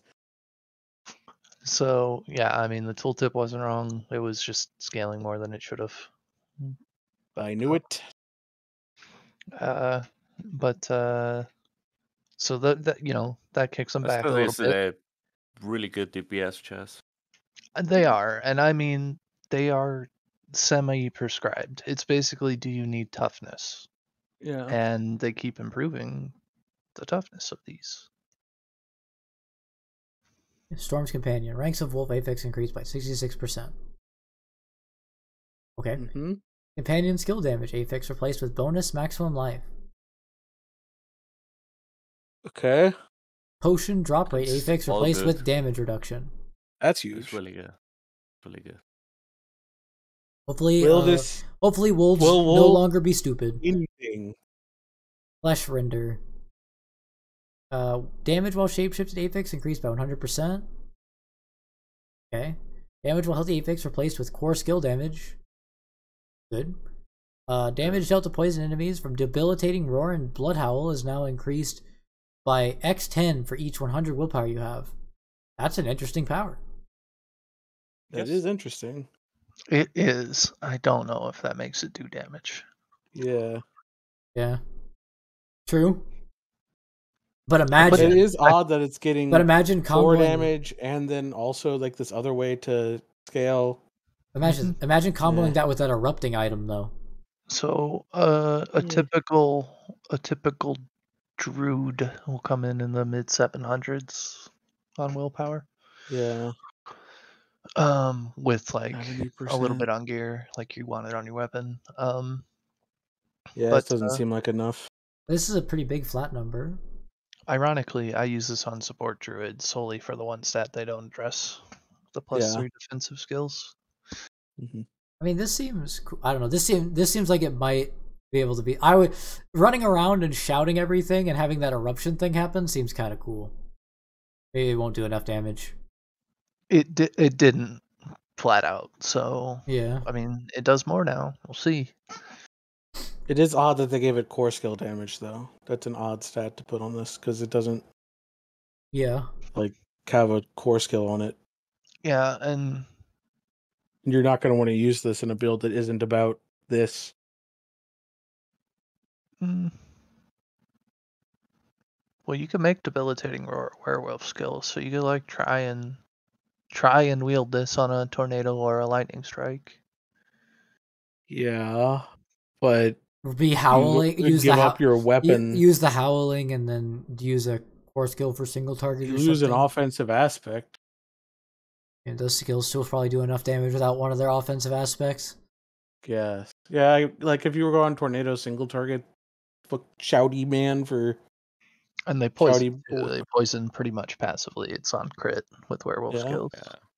Yeah. So maybe I mean, you could try. Hunter's Zenith. Damage while shapeshifted Apex increased by 60%. Oh, this is rank.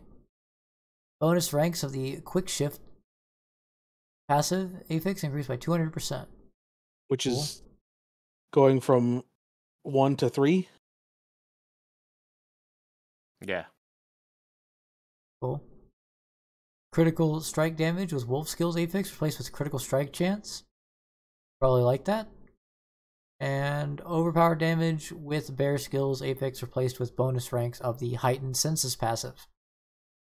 I don't. We're gonna give 2. I don't think this gets used, but it's not bad. So they made it good for what it does. What it does has pretty niche uses. So you have to be going back and forth. There's basically 2 relevant cooldowns you would want to get. And it's trample and debilitating roar. Yeah. But builds that run trample and debilitating roar generally aren't killing with werewolf skills.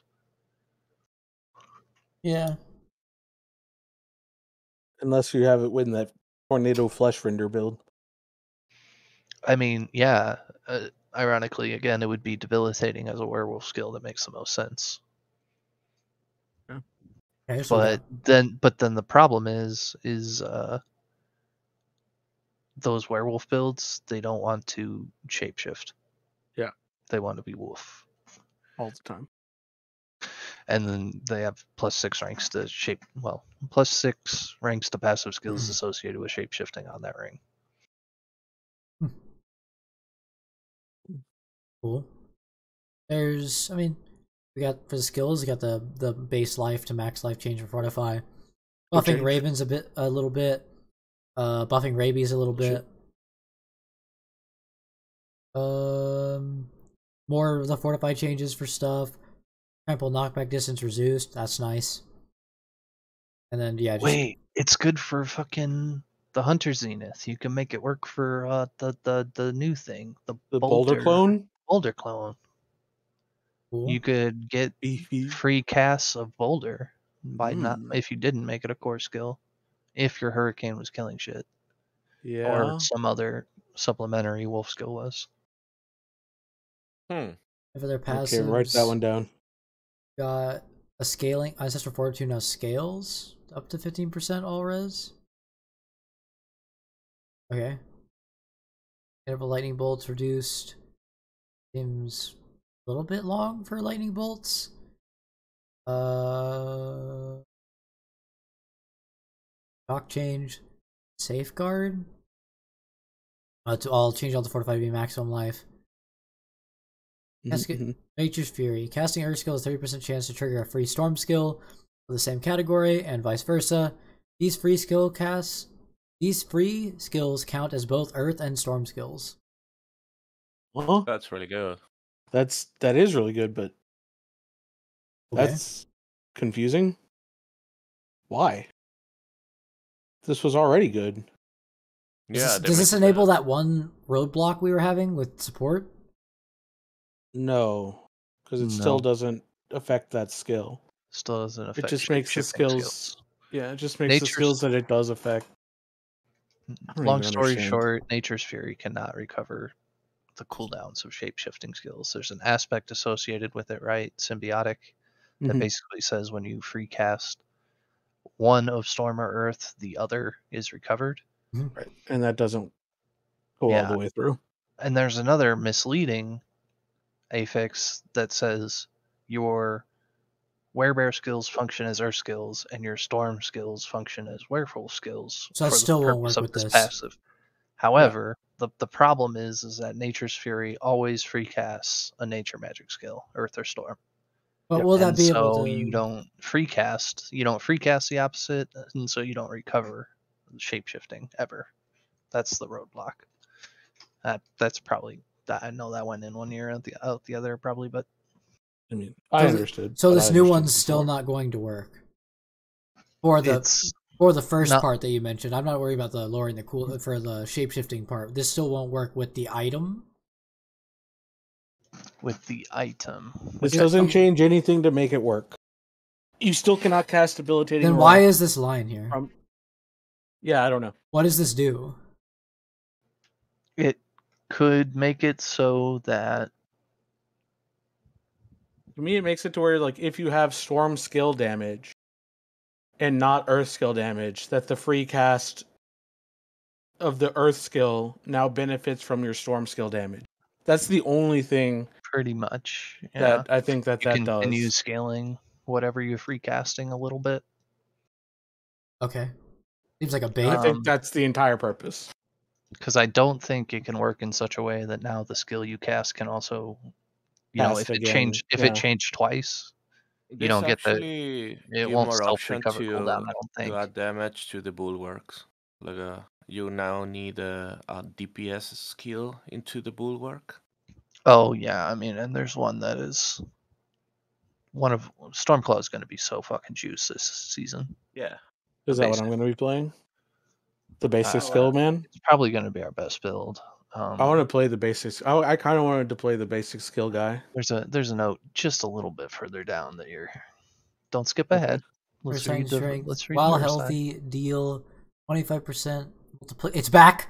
It's back. Multiplicative damage, increased damage.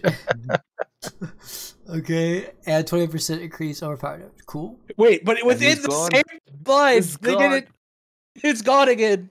Go back. So this currently does 30 times X multiplicative. Yeah. With no overpower scaling. So it's a slight generic decrease with the intent of having some overpower stuff. It's neat. I will probably take it on Werebear. It was it was a close second to Earth and Might anyway. So Earth and Might has a thing where it restores all your resource. And that's so fun. This ferocity one is just going to be twofold. It's 70% and then it's doubled against injured enemy. Cool. That's really strong. Yeah. Not really. I guess. It's every 6. I guess, yeah. I guess it's not that. This is the one I was talking about that is super literal about Oh hits. yeah. Okay. It doesn't snapshot. Yeah. I see. Never mind. Like if I cast a hurricane and walk up, it'll only Yeah, proc every on the 6th first time. kick. Isn't this Yeah, really it good won't for? make- Isn't this really good for the Claude? Tornado. I mean, Yes. no, not really. Against a 'Cause boss? If you so of those 2 generators that you're casting at a time, you're still only getting this damage proc every 6 hits, right? Yeah. So it doesn't really matter how many casts you're doing. Only 1/6 of your generators are getting this benefit. Did you right? use this power? I think there was a rash of lupine ferocity where it probably didn't belong, in my opinion, in guides. Mm-hmm. Yeah. People tried it out and anecdotally felt good about it, and so started putting it in, and not just our riders, but others too. And I don't think that was work, such a bait. where it does snapshot, Now like probably every 6. Well, that's what they assumed it was yeah. doing, and I ran this with a lot of different skills and saw no evidence of it working that way. Fair enough. Okay. There are a lot of things that do snapshot. Moving on, the legendary aspects. This is still going up to 200. Yeah, but crit This strike is- damage isn't as good as it used to be. But yes, now it's additive, but yeah, now it stacks to. This still seems like a 200. fucking juiced aspect. it's now Yes. 200 instead of 999 or 990. Still seems fucking cracked. What do you think about this one, Boiler? The rampaging Werebeast still good, still must have. I mean, that number used to be 990%. But And it be says able to 5 fly. seconds I increased liked it. duration. I liked it better when it was 5 times better. I'm sure, but all the other classes looked at you and cried. Yeah. Yeah, no, it was a problem, and this needed to happen. It's still good. It's still bigger than I thought it was going to be. I thought for a Sorc, that would say 50. No, for a Sorc, it would just have the one line. So yeah, I mean, this was the problematic aspect I was telling you about the other day. It goes to 990%. So it still does the thing where it extends the Grizzly Rage. Yeah. Which is still really good, because longer Grizzly... This is like Grizzly the Rage builds damage over time. This is like the best Or builds aspect up in the damage. game. It was for a long time, and Also, this critical strike damage is now no longer part of the separate multiplier pool. It's just Yeah, the it's additive. also to it. additive additive, damage. Yeah. Correct. It's additive. It will be. So not only is it a fifth the value, it's also additive instead of multiplicative. So I mean, it's a hit for sure, and it might force some of the archetypes off of Grizzly Rage entirely, which is the point, right? Yeah. It shouldn't be what 5 of the 6 end game builds are running. No, I this is think- what we're talking. This is I mean, like the it's rise of RPG. Werewolf. This is the rise of Wolf Patch, because Wolf is just stronger. Like, it didn't get hurt. I mean, every single wolf build uses that aspect. Yes. Not Every Well, one of them. there. You can they're all run. Grizzly Rage builds because the direwolf aspect is so good that goes Yeah. along with it. Fair enough. Paragon boards. Oh yeah, you were talking about these changes earlier at the beginning. Yeah, these are definitely good. Wait, did they Paragon not board. fix? Wait, did they not fix Bulwark? Yeah, they did, but it's on the back fixes. Okay. No, Yeah, not but here. fixes later. Necromancer. I Okay, guess that makes sense. let's read this and let Ziach know if he can cry or not. Okay, Delta I'm Warriors. gonna be honest and with you. I escape almost everything from this. Delta Warriors because inherit arena thorns. minions. Skeletal mages inherit thorns, and golems inherit thorns. Affixes have been combined into a new single affix. Minions inherit. Thank fuck. Holy shit. You guys want to know something?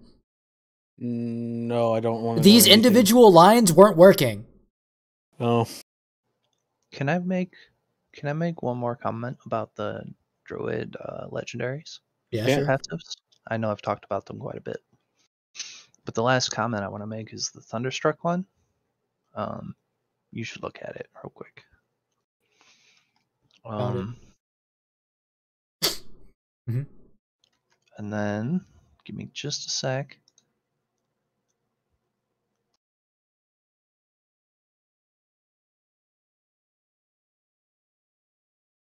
And then you should look at this image.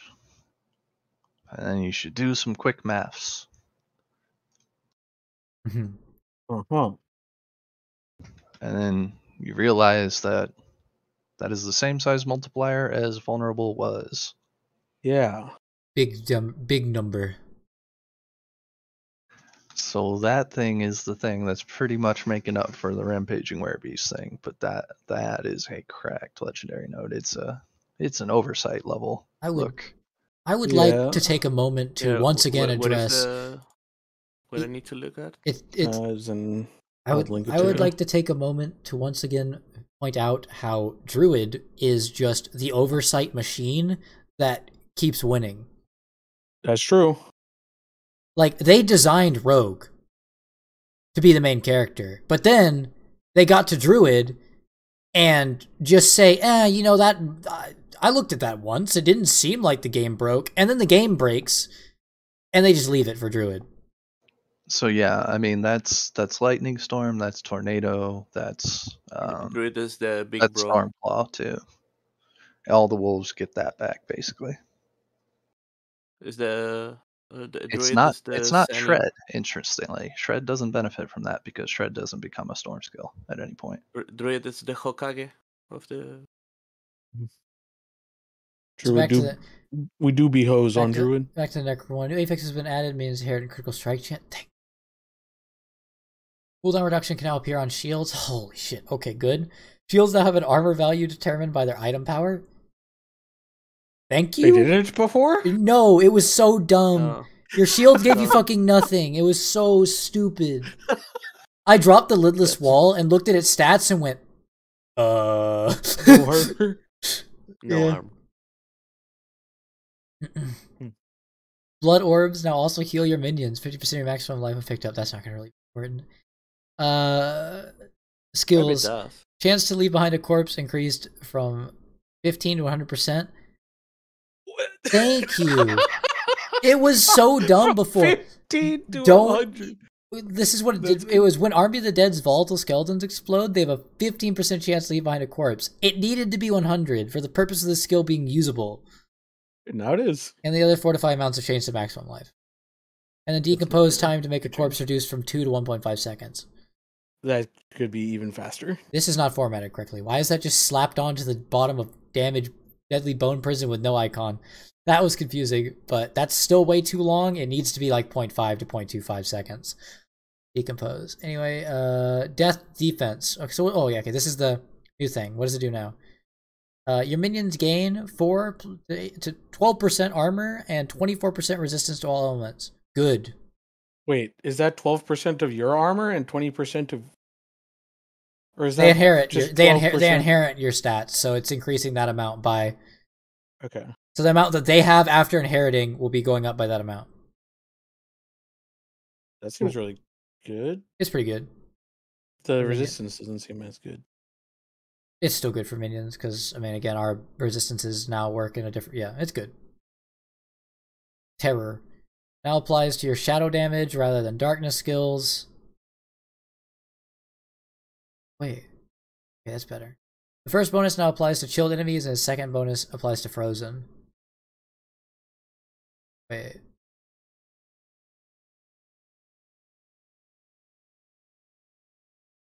What? I'm gonna need to see that in game to know what that looks like. That means they add the chill and frozen to the tooltip. Yeah, but where? You are slowed, okay, or chilled, and bonus damage to enemies who are stunned, immobilized, or frozen. Okay. Freeze. Yeah. Frozen. Yeah. Standalone. The description for this passive has been updated to increased damage reduction by 18% when you have no minions. Each active minion reduces this bonus by 2%. Thank you. Standalone needed to be stronger. Good. It still was used for every single caster wheel. Yeah, but it was, again, I don't know where you're getting this thing. You've always been saying that Necro was tanky. They're fucking not. I fell over to one hit, fully capped out on defenses in Nightmare tier 90+. One hit. Even after nerf. 1 or 2 hits. If I wasn't killing it... Because if I was playing like my Necro and Eternal with the Lily Paragon board, no real defenses, and almost never get one-shot doing 100. And I was running the bone. Fully capped out on defenses as much as I could get with my high Nightmare Dungeon pushing build. And any time we got above, like, it was like the 92 mark, I just started one hit. Persnickety watched me. He was there with me. I believe you, but... Necro is not tanky. It's tankier than Sorc, because Sorc was not tanky. Well, in comparison to Rogue, everything is tanky, but... These are good changes. You got the maximum life fortify. I like this fortified change overall, though. It's good. Okay, Nautilus is not balanced. Randall. It's good. I want to hear these remarks. I can't watch the game right now. It's Wrath's Vigor. Oh, okay. They're gonna fix it. It's gonna be fixed. After being healthy for 12 seconds, your next blood skill overpower. They didn't even bother to fix the bug. They just deleted it. Okay. This timer is reduced by 2 seconds each time blood orbs heal over heal you for an amount greater or equal to your base life. This is a really fucking good this was the ultimate passive. Or the keystone passive, and it didn't even work before. Now instead of your base life. Yeah. Now this is good. That's really good. Ziyech might want to think about his blood skills a little bit. Actually, they haven't really shown much for blood skills here. Honestly, that's just Shadow Blight. This is really good though. Shadow Blight. So now it's until we read Shadow Blight and they dismantle it. New damage infects enemies for Shadow Blight for 2 seconds. Every 10th time an enemy receives shadow damage from you or your minions, when they're affected by Shadow Blight, they take an additional 22% shadow damage. Where's the bonus? Okay. Shadow Blight's damage increased by 100% of your shadow. Oh. 100% X. Yeah, okay, it's even stronger now. Yes. Okay. After it's, well, there was a way to play Shadow Blight without ramping damage over time damage, but you can't do that anymore now. Now you gotta lean into it all the way. Okay. That still feels better. Yeah, I mean, it is. Shadow Blight was just generically good, though. I was hoping to see... I mean, this makes Wrathma's Vigor good, though. What's the other one? This is just leaving it be. Yeah, Ossified. Yeah, they're just leaving Ossified alone. They actually nerf Ossified. Where do they nerf? Down here. Bug fixes? In the legendary power. No, in the legendary power. Why? I guess I was thinking mostly just for... Because Necros had some options for their skills where, like, their key passives between... The key passive between Ossified and Shadow Blight, whether you were scaling with the aspect or not, was just, like, interchangeable. Ugh. But... I like this direction for Shadow Blight. It's fine. Fusion is now new lucky hit. Blood skills have a 9% chance to spawn a blood orb. This can only occur once every 4 seconds. This chance is doubled against bosses. And the 4 seconds... Why every 4 seconds? Like, the whole point of the fantasy of the blood thing is to just be spewing out these orbs. Hope that makes it better. Because I know that was a problem that Diablo was having when he played the build. Is that it's just intermittent. But, at least they double the chance against a boss. Gruesome Mending. Healing from all sources when below. Yeah.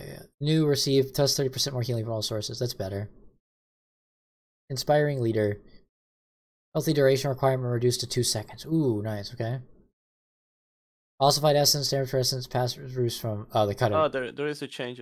They cut it in half. They cut it in half. And they say the in balance the now match the other passes. Because they was overperforming. Bonded in Essence. Cooldown increased from 5 to 8. Wait, why?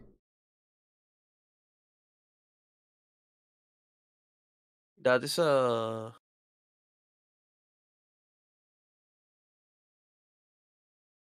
Delta Warriors, sacrifice bonus to you has been updated. Oh, it's just 20% all res. Okay. Delta Warriors, base damage increased. Base damage, okay, cool. Basic stat damage increased. Good. Golem's so sluggish. Okay, okay. They're not actually making Skeletal Priest better, they're just buffing this. It was just a tooltip adjustment. Okay. Overpower bonus reduced from 40 to 25% for the Skeletal Mage's Bone. Why? Weird. I don't think still don't think minions are in that good of a spot from these changes. Paragon. Skeletal Mages, the glyph for mage is now Skeletal Mages gain 35% all res instead of the 25%. Minions gain 30% armor. Minions Skeletal Mages, what? Oh, it's just minion resistance instead of just Skeletal Mages. Yeah, that was weird that it was so separate. And this one, instead of Golem, is now minion resistance. Okay, they're doing the 100% increase to the armor stuff. Got it. Yep, this is the armor changes. Pokemon Monstrosity, Golem damage increased to 100%. Okay, they're trying to ramp Golem. I think his AI is not the greatest. They said they're improving it, so they're just buffing overall damage. Okay. With their legendary node. The description now displays your current chance to trigger and the current value of bonus damage. Oh, that's great. Good tooltip update. Every tooltip, every legendary power that have that kind of effect will display the tooltip now. Hog, modern gaming, getting up to modern standard for tooltip. Tax that guarantee your power. Tax all overpowered attacks deal 30% increased overpower damage.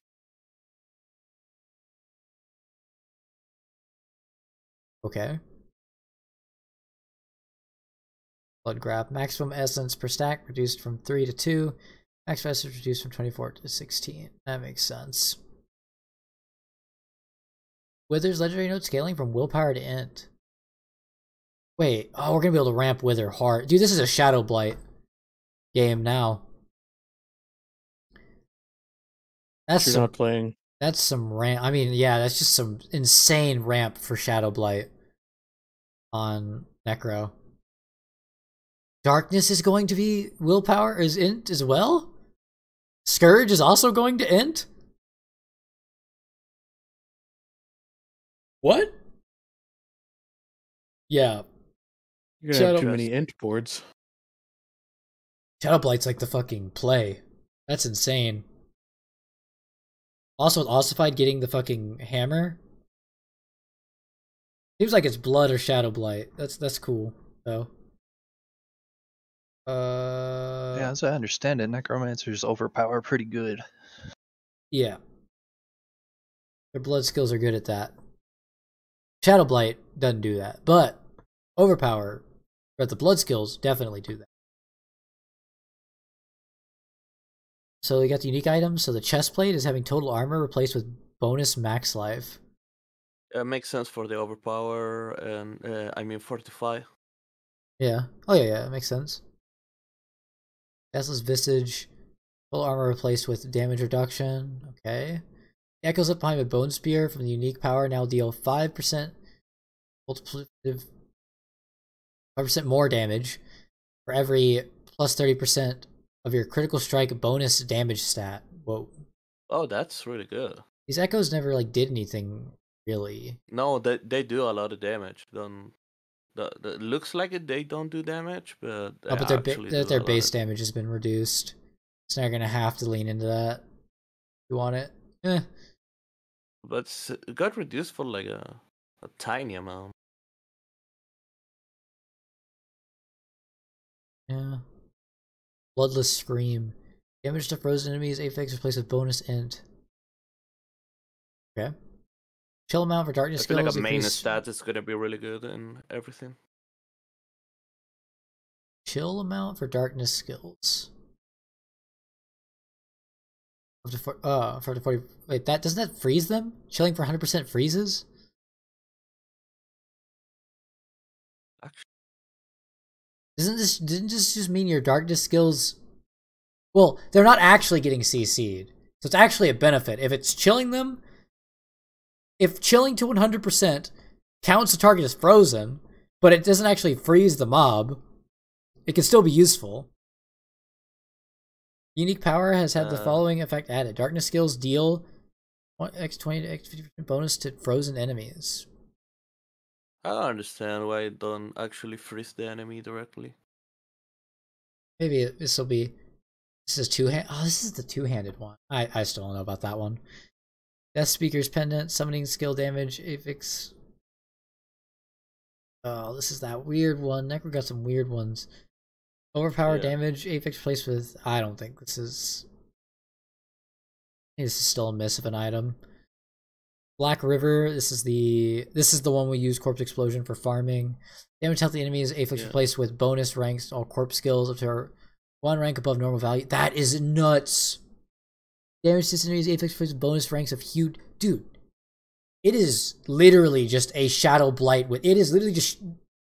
Shadow Blight, Black River, Lidless Wall. Fucking delete the game. Kind of vibes from Necro. Yep. Not gonna have any, like, literally any issues on Necro, though. If it turns out that the damage pools getting changed can work. It doesn't end up being on a nerf, but Shadow Blade what I learned crazy. Recently that I didn't know before? So when they were mentioning all those adjustments to the values of resistances, right? Yeah. There was a stat in there that told you of the adjustments that were made to the all-res affix, which I didn't know existed before today, but apparently that rolls on shields, and shields only, including Lidless Wall. Okay. Go shield. I guess what I'm saying is, remember Lidless Wall also has all-res on it, and all-res good now. That's a lot better stat now. Does that do single target? Shadow Blight's weakness was single target. But with that ramping desecrated passive, maybe it'll work out. Our damage, yeah, the glyph. Our damage came from the corpse explosion, of course, triggering Shadow Blight, and then from the single target came down to the blights, desecrated ground proccing Shadow Blight. But all these things together, maybe our single target won't be crying. Also, the gloves do help single target. The unique ones. They're a little weird. I use them the whole time. A lot of people don't like them because the AI on them is cringe. But for single target, they were a big damage multiplier. So I would just have to see, honestly. Lidless Wall. Oh, there it is. The shield. There's that boy. Damage to distant enemies, affix replaced with bonus maximum life. Yeah, see, that was the weird part about these things. The distant enemies thing didn't go well at all with the playstyle, so it's good they changed them. And that's... Dude, Lidless Wall's gonna have that all-res change, some armor now? Max life. And max life. Dude, Lidless Wall cracked. I do think... So it was really hard for me to drop Lidless Wall, but I do think Lidless Wall is like uber unique territory for Necro. It is really good. Some people did not have the issue of dropping it. Yeah. Some people are robbed and drop like 6. I didn't think this item needed a buff. And it not only did they improve one stat, but one stat got improved by systematic changes. So 2 stats, because it didn't have armor before, because shields didn't come with armor. Oh no, I feel like this doesn't have Wall all-res is on it. What am I saying? completely really good. I don't know, I believed you. Never had all-res. Okay, well, see, I don't know. All-res can roll. I told you I didn't know it existed. Like on a rare one, right? Yeah. Yeah. I didn't know that. I thought they were making a whole new res stat for us, and that would have made things a lot easier, honestly, but fuck me. I'll still take it. My shield's still Giga. Spoiler lied, people died. Ring of Mindala, whatever the fuck. The unique power no longer requires 7 or more minions to be active. Did they fix this ring? Is this in the bug fixes? For Necro? Did they fix that shit yet? That's your answer. Okay. Legendary aspects. Holding aspect will no longer appear on rings. Instead, it will appear on helmets, chest, armor boots. Okay, this makes a lot more sense for the golem aspect. This aspect is still bad. Style aspect. Damage penalty reduced. You gotta have a damage penalty. Why can't this just be Blood Wave fires 2 additional waves dealing the damage? Because it's less than the previous. So by the time... Mm-hmm. You realize how this worked on an item, right? Yeah, the first wave goes at 60% power, and the next one gets reduced by 120. It didn't deal damage. Well, no, it would just do less damage than the previous. No, it didn't. It would do less damage than the second. No, it didn't deal damage. That's actually how it worked in the game. It did not deal damage. It did not deal damage. Now, because of this change, it will do 20% damage. Yeah, but this has been the trend with Necro's powers, though, is that they've had multiple they fixed now like this because the ability couldn't do damage. But from the wording, it's supposed to do the first one at 60%, and then the next one at but the way it was working, at least from when 40%, was looking at it, was that it wouldn't. It would go and then do less damage and then do nothing. Yeah, but it should go and do 50% damage, then do 25% damage. Yeah, it was additive with itself, or the negative was additive. Yeah. Yeah. Hopefully it's better now. Hopefully you can deal some damage with it, even though there doesn't need to be a damage. There doesn't need to be a damage penalty on this aspect. Aspect of Empowering Reaper. Blight bonus damage increased from 60 to 80. Sever Blight. So weird, though. I still don't think you're going to use it. Better, but... This one no longer costs 7 or more minions. So it's just while you have a minion, your minions gain 20% damage reduction. Okay. Now affects your golem as well as your... Or you just gain that much damage reduction. Your minions gain damage reduction. What? Aspect of Hardened Bones no longer requires 7 or more. Yeah. It's probably just your minions get reduced. Yeah, that's what I'm saying. Yeah, I guess it does require 1 technically. Yeah. This next one, I'm reading it. Now affects your golem as well as your golem. What does that mean? What am I reading? I think it's pretty clear. I got brain blasted. Previously, it affected your golem.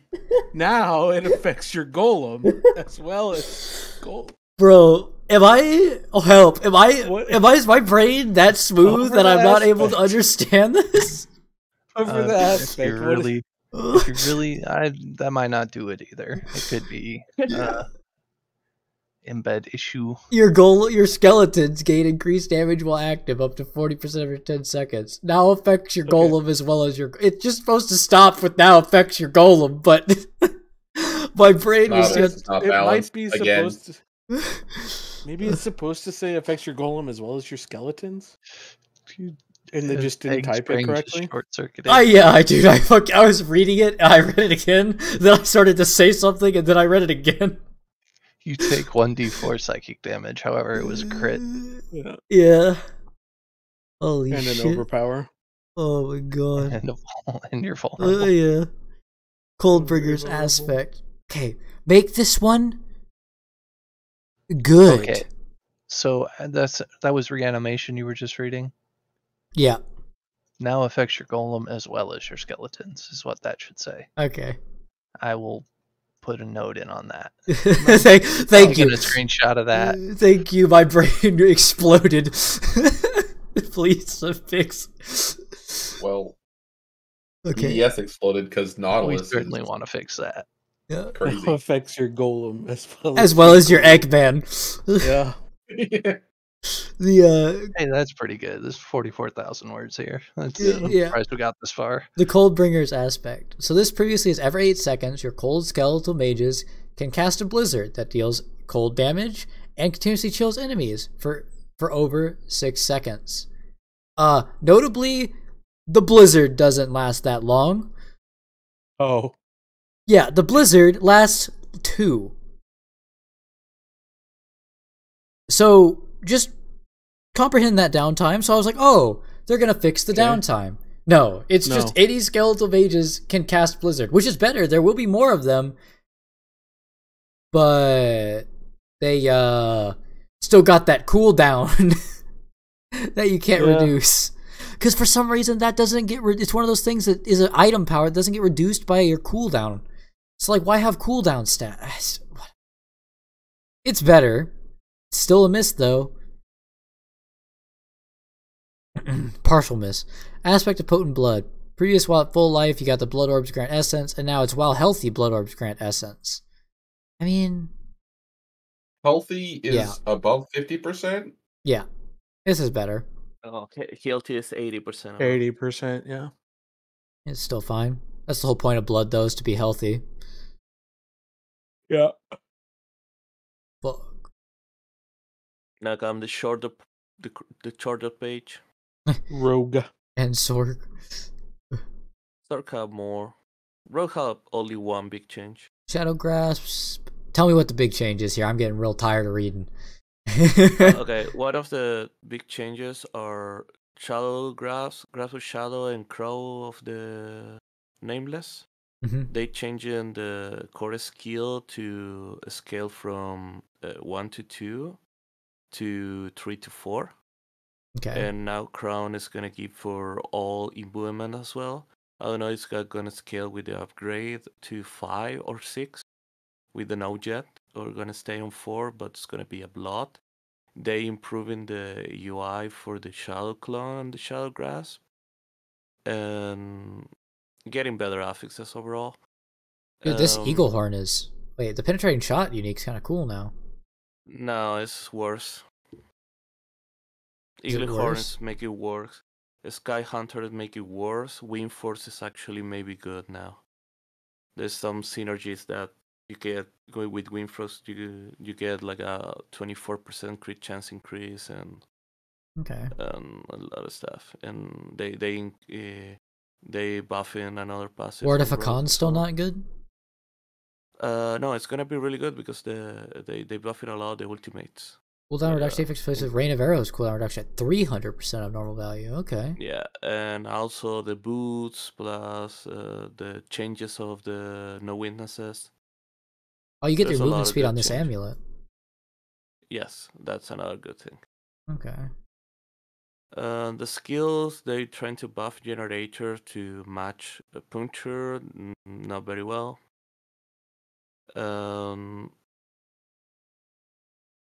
They buffing a Dark Shroud, Smoke Grenade a bit. Impetus is a really good buff. Victimize is a really good buff, and there is the biggest change of all: close quarter combat. Read it. Damaging a close enemy with marksman or cutthroat skills each grant 10%. Attack speed bonus for 8 seconds. While both attack speed bonuses are active, your damage dealt is increased by 40% of the total amount of your damage. That's like the other thing. Yeah, that's good. Yeah, it's actually big because you have control, and you can get easily 200% CC damage. Okay. So there's gonna be at least 80% multiplicative damage to every single attack. It's not to CC enemies only. Okay, it's the scaling thing to another. Yeah, it's the trend. It's the trend. The new trend. And Victimize is also getting a lot of damage increase. Okay. And the change to the Paragon is Legendaries is good too. Yeah, when you take reviews, good again. Oh, that's nice. Got your ultimate skills gain additional 10% damage or damage with ultimate bonus, and grant this bonus to all skills for all skills. Yes. Cool. Oh. Shadow With Clones Rising. word of Hakan or of Hakan, it give you a lot of ultimate damage as well. Yep. And the boots give you ultimate damage as well. The new boots. Yeah, that seems pretty sick. The new boots with Rain of Arrow. Seems pretty And Words of cool. Hakan and this node, yeah. Yeah, seems pretty fucking cool. Then you got the legendary aspects, energy aspect, energy gain. No big changes. Some number ups. Some number ups or the all that or the grenades. This one doesn't require critical strike now. That's cool. Oh yeah, that's a big buff. But we guess that is because they fixed in the Twisted Blade aspect. Okay. Okay. Sorc. Oh god. We're here. I'm gonna cry. He opens it. There's nothing. Completely white. Yeah. Get fucked, nerd. No, here we go. Okay. Glinting Firebolt. Previous, I know what I did before. Firebolt increases the burning damage you deal to an enemy by 25% for 3 seconds. This is... Okay, it's better and you don't have to crit, but it's not really, like... It's better. It's better, but you don't have to crit. But my other generators are trash, and they didn't touch them at all. We don't... Wait. Okay. More respect to Arclash. You mean my reset procer? Just Actually, like 18% movement speed as well. Yeah, and Firebolt is used for so you can sock it in an enhancement. Yeah, I know. You don't even want it on the bar. Yeah, I know. Okay. I see that all the other classes were getting adjustments to things that mattered, and for Sorc, I'm already getting fucked. Incinerate, by the way. Yeah. Can we skip that one? Oh, it's a great skill. Now, instead of having to wait 4 seconds to ramp up your damage, you now only have to wait 2 seconds to ramp up your damage. Why can't the damage because also why can't it just be at maximum from the start? Next question. Because you wanna build the damage. It builds. Okay, then have its old damage happen, have the ramped damage happen baseline, and give it 4 times damage. The skill sucks. Threshold. Next question, because spoken. Shift G. Shift G. Enhance Frozen Orb. Threshold for bonus damage reduced from 50 to 40 mana. Okay. Maximum distance reduced from 6 to 4. Hey, don't do that. That's bad, right? Yeah. No, it's good. Doesn't sound good. I guess. How is it good? No, it's the maximum distance required. No, that's the distance it's going to travel. That's the max distance. There are travels. Holy moly. Okay, it's really bad then. Additional functionality. Bonus explosion damage is increased to X 45 against elites. So we get the damage compensated, but like that's just a weird change to reduce the distance. Is this only for enhanced? Yeah, it's only for Yes. enhanced. I think that's the only option to use though on Frozen Orb. Yeah, you're never. It's okay though. They're just gonna make every dungeon like where A bowling alley. there isn't enough Yeah. for A bowling alley. Exactly. Yeah. I played Talbird Frozen Orb in D3. Yeah. I played the bowling alley. I played Frostmage in WoW. You're gonna get your meteor buff. We're talking about. Yeah, man. huge. Read it. I see the word meteor. Okay, this has to be a Please, gigantic buff. why? It could be 100. It says 10. Boiler, bring me the person who's in charge of this. Who did this? This is a buff. It's a buff. What the fuck? It's actually a cleave +2 radius. It actually is less. It's actually worse. It's the worst. It was like a 30% increase, luckily. Ball lightning adjusted to adjust the amount of correctly energy generated per cast from 1 to 2. We didn't use that. We're still not going. Hydra. Summon Hydra. Damage increased. Hydra also burns enemies for an additional 12% of space damage. Now it's 60. Okay, Hydra stonks. Wait, this is new legendary power as well. Hold on. This is just this was the number in the double down beta. They're just reverting it. I'm not being fooled. That's good. Yeah. They made the skill useless. Now it's fine, but like it's like when you increase the price when the product and you put it on offer. Yeah. At Prime Day. Any Prime Day strats? Yeah. Okay, Supreme Unstable Currents. Okay. While this is the good one. While unstable currents is active, crackling energy continuously pulses and consumes their charges. Additional functionality. Cracking energy pulses 25% faster while unstable currents is active. Okay, this comboed with this other one, a little bit better. Lightning Stalk. Dude, Lightning Sorc gonna be fucking zzz. Okay, that's true. One really big thing, that's the new boots gonna work with the metamorphosis to become a bat? Probably. Evade? If that works, it's almost certainly really, really good. Here we You're go. gonna be unstoppable all the time, and passives. You're gonna have like a spoilers. You're gonna buff Oculus. This is just in line with the resistance changes. More resistance. Okay, align the elements. This bonus persists for 2 seconds after taking damage. You gain 3% damage reduction against elite for each second you have taken damage from, up to 40%. And it persists for 2 seconds. Oh, thank fucking God. It was so fucking stupid. Or you just got touched by one fucking instance of thing and your toughness was gone. Yep. 3% max res is big. That's a lot of damage mitigated. Mm-hmm. Okay, guys, real quick. I'm gonna go fight the cold boss. I'm gonna go swap all of my skills from lightning to cold, so I can get the +3 res on that skill. Thanks.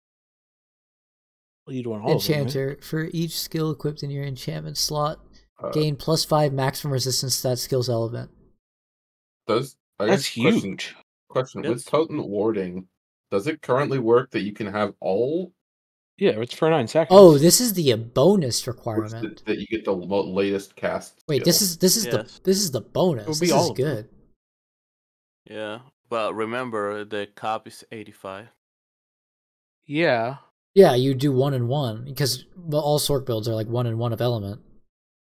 Yeah, that's really good. Yeah, this is basically just. I mean, this is +5. This is basically results in +5 to 2 of your 3 elements. Or what? Not 2 to 3 elements, but 2 of. And also solves a lot of your resistances. Yeah, I mean. Or no. That's the previous. That's the The top. It gives damage as its thing, non-physical damage. I was reading it poorly. Galvanic Catalyst, rare node. 50% crackling change to +10% lightning damage. Surrounding crackling energy damage with no. Oh, thank fucking God! So bad the other way. Oh my God, it's usable now. Winter. Paragon nodes to the ground. Cold damage and. Yes. Okay. This one.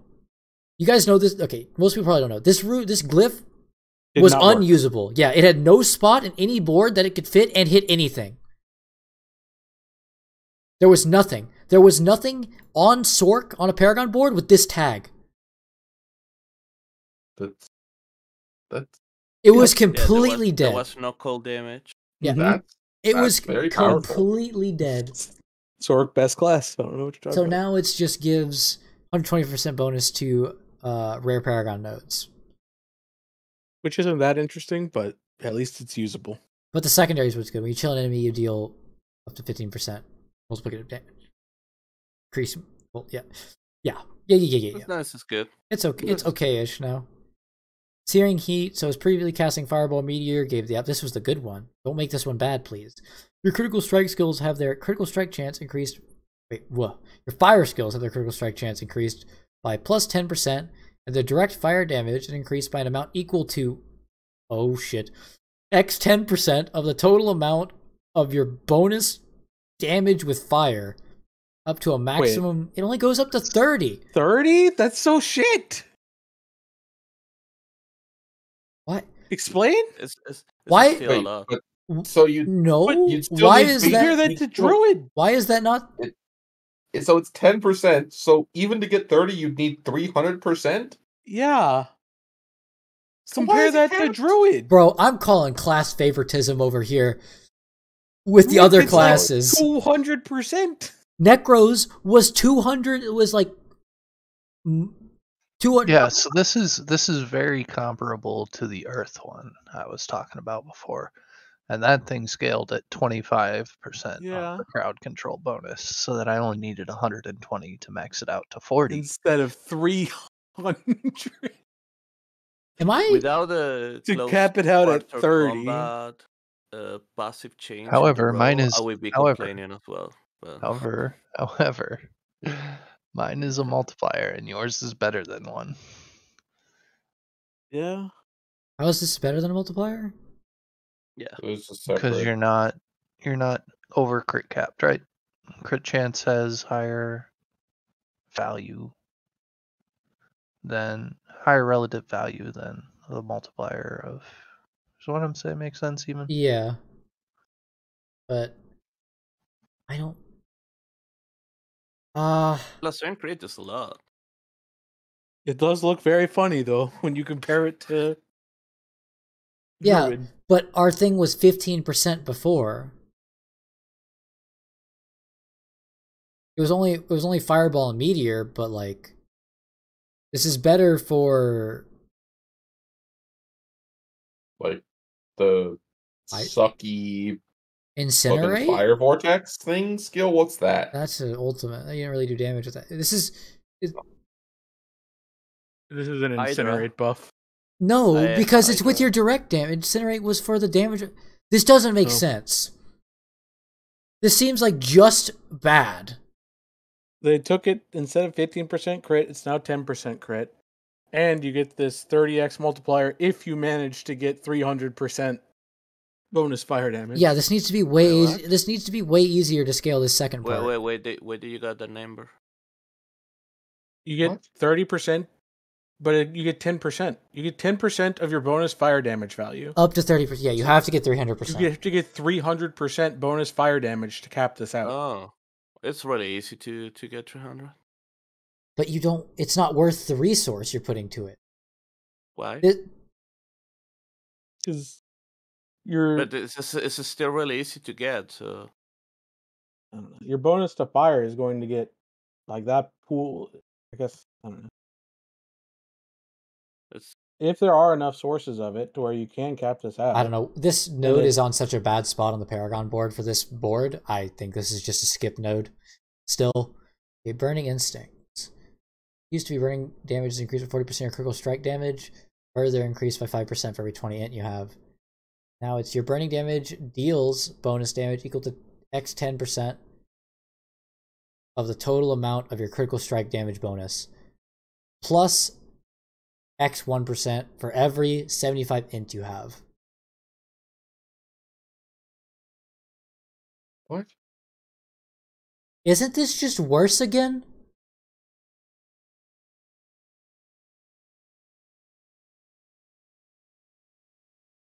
This does seem worse. What question? No. Is deals bonus damage a separate multiplier than having increased damage being in the additive pool? It would have to guess- be, yeah. or it would have to be, or is this is just a nerf? Because to me, deals bonus damage reads as like gain as extra. Because right up here it says the other one before is their direct damage is increased by an amount equal to Yeah. X. But this one says deals bonus damage equal.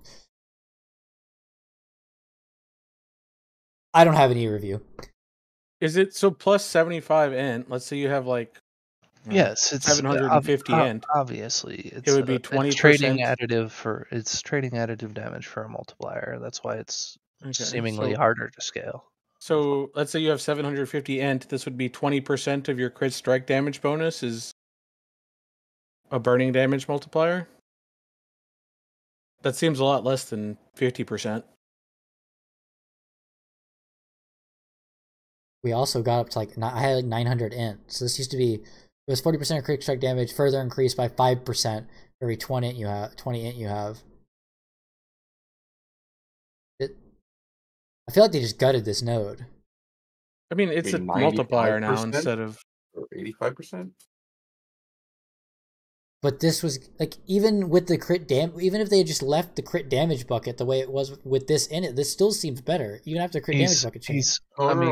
Based on the numbers they gave, you're talking about like a 22% multiplier versus 400% additive, and I'm honestly inclined to agree with Egg. Yeah. I just want to play fucking Fireball Sorc, bro. Let me play it. Nope, lightning. No smiley face. Nope, Ice Spike. Okay. True. Static Surge. Right, Static getting close to enemies restores 10 mana. Okay, this was like crucial to the other thing. You're spending 100 mana. Your next cast of Chain Lightning or Charge Bolts makes enemies vulnerable for 2 seconds. We did need another way to get vulnerable, but 100 mana is a fucking lot. And grants you 10% of your maximum mana. Okay. This mana cost requirement is reduced by mana cost reduction bonuses. That's neat. That is really weird. We don't really scale that on Lightning. Well, it's good that it makes it to where your mana cost reduction isn't negatively impacting that thing. I mean, we don't want any of that stat anywhere. I still don't think you're gonna want it after this. It just means if you happen to get a dead stat, it's okay. I don't know. That's real weird. It was better before. That's what I'm gonna say. It was a better passive before. That seems to be the theme. Yeah, Sorc feels like I'm just getting nerfed all around. Elemental Summoner. Your conjuring skills have 10% reduced cooldown or mana cost. They also deal bonus damage equal to X3 of the total amount of your bonus damage with cold, lightning, and fire.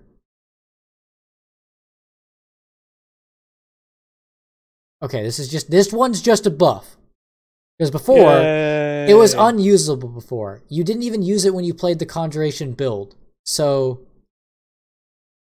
this one's okay. Honestly, it's pretty fucking cool. Lightning, yeah, this isn't really usable. You still want this on Hydra. Probably. This is like the lightning conjuration thing, like embodied. Seems like that's gonna be the play. Frigid Fate. A good one. You deal, it used to be the lucky hit one.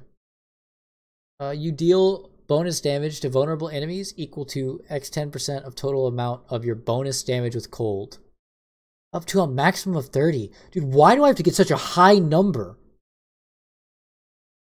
But also, this is just X30. Yeah. At its cap. Yeah. Which is like bad. Whatever. The previous one had an X30. X30 isn't bad for a legendary node. That is on par for a legendary node. The previous one had X30 and 10% crit. This one just has X30. That one's OP, and I don't know what you're complaining about then. Because, like, 30% is ancestral guidance, you know? I guess, but, like, it seems like we're moving a lot more power into the legendary nodes. But do you have to get 300% damage with cold bonus on your gear? To get your benefits?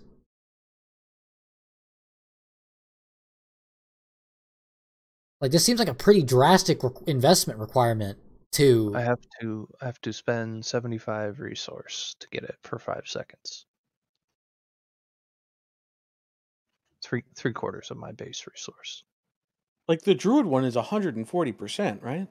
Like, I'm not... Okay, guys, I can handle it more. That one... See you tomorrow. Good night, Sato. See you, Sato. That one is an extreme outlier. Even the other Earth one is capped at 40. I don't know what's going on with that one. Yeah, it is that number. I don't know why it's that number. It's like a rampaging werebeast incident all over again. It just seems like it's out of nowhere. It's like Giga OP, but like... I'm just comparing these numbers with literally what I read on Necro. And Rogue's numbers were similar, but without this much investment. Like, I'm having to pour a lot of investment to make these things functional on my build. This is, like... It feels like they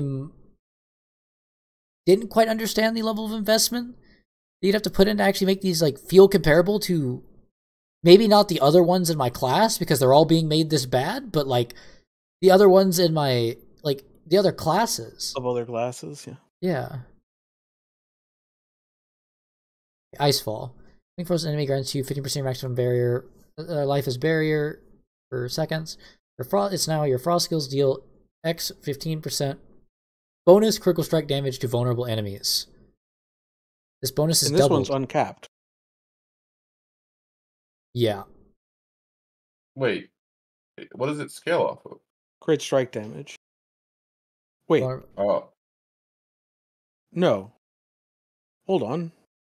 I think it's just a static. It doesn't number. scale off. It just is a flat number. Never mind. Because the bonus critical strike damage is 50, right? Yeah, so it's just increasing that number, or is it just a separate multiplier? I read that as it takes you from 50 to 65. Or from 50 to 80 when you're frozen. Yeah. That good? Okay. I mean, multipliers are harder to come by. You take them where you get them. Yeah. Well, we just really liked this barrier passive. Yeah, it's like completely a lot. changing it. Like, we took Icefall because we needed a way to generate barrier, because all of our damage was while we have a barrier active. And our skills have long cooldowns because they fuck the cooldowns. I'm being brutally honest. I think Sorc has been nerfed across the board by these changes. Like, they are not good for my class.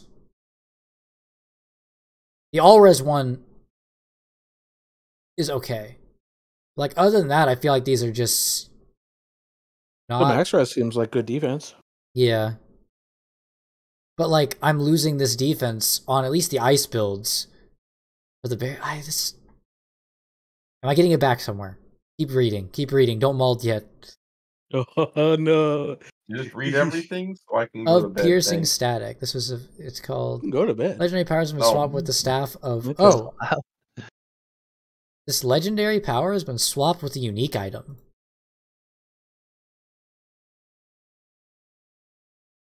New power. Chargeables pierce, but deal 40% less... Fuck! 40% less damage to targets hit after the first. Why? Why? Do you think this is going to be bugged and do 40% less for each target that it passes through, thus doing no damage eventually? It didn't work that way on the unique, and they're just switching the power. They're moving the power from the unique, so at least it'll work. Still, this item, the skill's not usable. Adding this item to it doesn't make it usable. Like, it needs to not have this negative. Like the only problem with these skills is this line on the item. It's not much more complicated than that. Doesn't change to... The static name has been changed to piercing static to reflect its new power. Okay, that's fine. Aspect of engulfing flames. While enemies are affected by your damage over time, more damage over time than their total life, you deal 40% increased burning damage to them. New. You deal 10 to 30% bonus burning damage to enemies who are below 50% of their total life, or 80 to 100%. They're affected by more damage over time than their total life. That seems like just better. Yeah, it's just weird. It's a weird aspect because the aspect only kicks in when they're dead, or when you have enough damage on them to have them be dead. Spoiler alert: we didn't get that much. It's weird. Yeah, but I mean,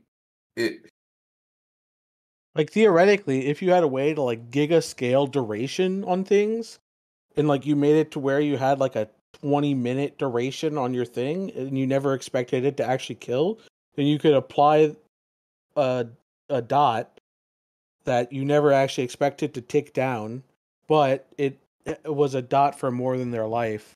You don't have a way to really do that. Yeah, I don't know. I think that it's like interesting because like the idea of, hey, I've already killed this mob, but I'm like just waiting for it, so this makes it go faster. It's kind of cool, but like, But does it affect that dot that's already on them? Wait, that's what. Yeah, so I was saying it would, right? So I've already killed it, but I'm just waiting for the dot to kill them. So this makes it so that I'm not waiting as long. It's like kind of interesting. But it could work to where it snapshots, and then you just deal more damage with subsequent hits. Yeah, maybe. Okay, let's keep going. Let's read the one that maybe Egg doesn't mold about. Well, no, I've already read it. I lost my mind. Okay, let's go. The Staff of Endless Rage had it. This is the Fireball one. Had its lucky hit chance to slow a fix replaced with fire damage. You need a lot of fire damage, so that's good. No, it's not. The staff's implicit is damage to crowd controlled enemies. The only way Fire Sorc with Fireball can trigger this is slow, right? Like, I don't have another way. You freeze them with your Ice Nova. No, that's not how the build. That's how the build played, but that's why the build was unplayable, because then you're just a budget Ice Shard Sorc. Yeah. That's not Fireball. That defeats the purpose of this item and the gloves. But they changed the unique power to give each third cast a Fireball, and now it does the 3 cast thing. Why couldn't it just be every cast launches projectiles, but instead now it's every third cast has 20 to 40% bonus damage, but you have to divide that by 3 still. Wait, I'm sorry. It's only every third cast you cast 3. And that cast does 40% bonus damage. Okay. Yeah. Sure. I thought that you were saying that the fucking the multicast each fireball did 33% of the total damage of the normal fireball. No, that's what the gloves make it do. True. Ice Heart. Like, all this item has to be is the unique power is now every cast of Fireball launches 2 additional projectiles. That's all the item needs, and it's a very valuable unique. Item. Yeah. The Frozen Frost Nova pants. Damage to injured enemies, affix replaced with damage reduction. Int replaced with bonus max life. Wait, we can actually reasonably use these pants now. Yeah.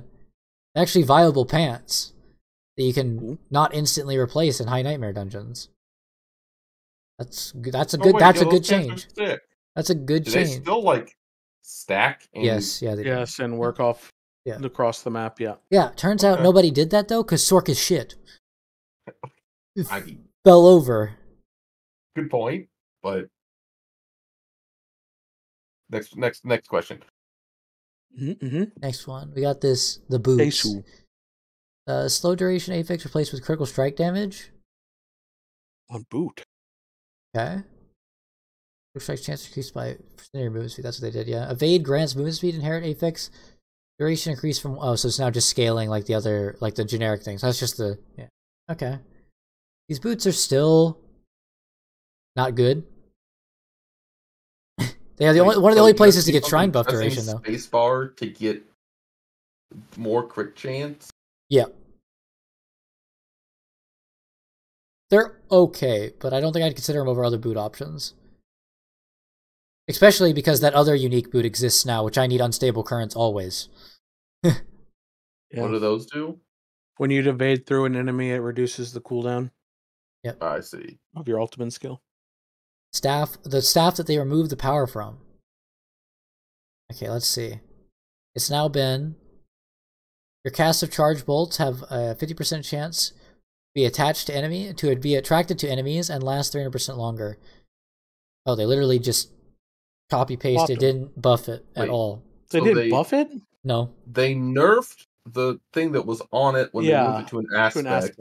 Yeah. And they didn't buff this one. Yeah. The aspect when they moved it to the unique. That's correct, yes. Damage to injured enemies replaced with critical strike damage. I clearly must be too tired because that doesn't seem right. No, that sounds like Sorc. That sounds like Sorc, yeah. Damage to injured enemies replaced with critical strike damage. That's good. Wait, how much critical strike damage is that going to end up being? The 70% damage to injured was actually pretty good. Well, it's going to be It's going to be whatever the Okay, critical strike so- damage rule is. So anytime you see damage to injured, it's dog shit. Okay, so Really? you divide that by a third to begin with. Injured is 35% and below. Oh, injured and is then you 50%? Okay. Yeah. It's 35% or below, so you divide the number by a third to get a true sense, so it's already low compared to the other things on that staff. And then you consider that you have to be hitting an injured enemy, and that happens less than 100% of the time, certainly. Right? Okay. Sometimes you one-shot stuff. Okay, so the buff this staff is getting isn't actually they're actually nerfing charge bolts by switching the aspects around, but the staff is getting a little bit better in terms of crit damage. Okay, so the issue here is for the charge bolts build, because this is a weapon that takes up your weapon slots. You could choose to not use this Both of item them. Yeah. with It its is a old big way, stick. but now you need to, if you want to play charge bolts, the Yeah. power you wanted is on this weapon. Yeah. They've effectively nuked charge bolts out of the meta. And it wasn't even in it. It's just not even an option now. How did I get here? What timeline am I in? No, The Sorc timeline. We're gonna not ask. You're reading We're Sorc. gonna get mad. If we think too hard, we get mad. So we just Gloves of the Illuminator, lucky hit, chance. These are the fireball gloves. Chance to This is restore the gloves you like. resource affix restoration value increased by 50%. That's cool. I don't care about that. Wait, is the lucky hit? Okay, it's the chance increased. Okay, Yeah. not the value of the resource. Yes. Damage penalty reduced Surely. from 35 to 25. Just make, Eventually they'll be 0. they've taken it. It was 85. It went from 85 to 75 to 65 to 45 to every patch they've touched these gloves. The skill is still not usable, and they're still keeping it on there. they need to just multiply it by -1, and then we smile. It needs to be it needs to give damage to the skill. I don't think Yeah, they've. That's what That is- Rydell said. I don't That think is exactly what I said. they have never touched Fireball. I don't think they've actually ever play tested it with this item. Well, I'm sure they've seen your video. Then they would know it doesn't do damage. Oh, I thought we made it look too good in the video. Is the problem?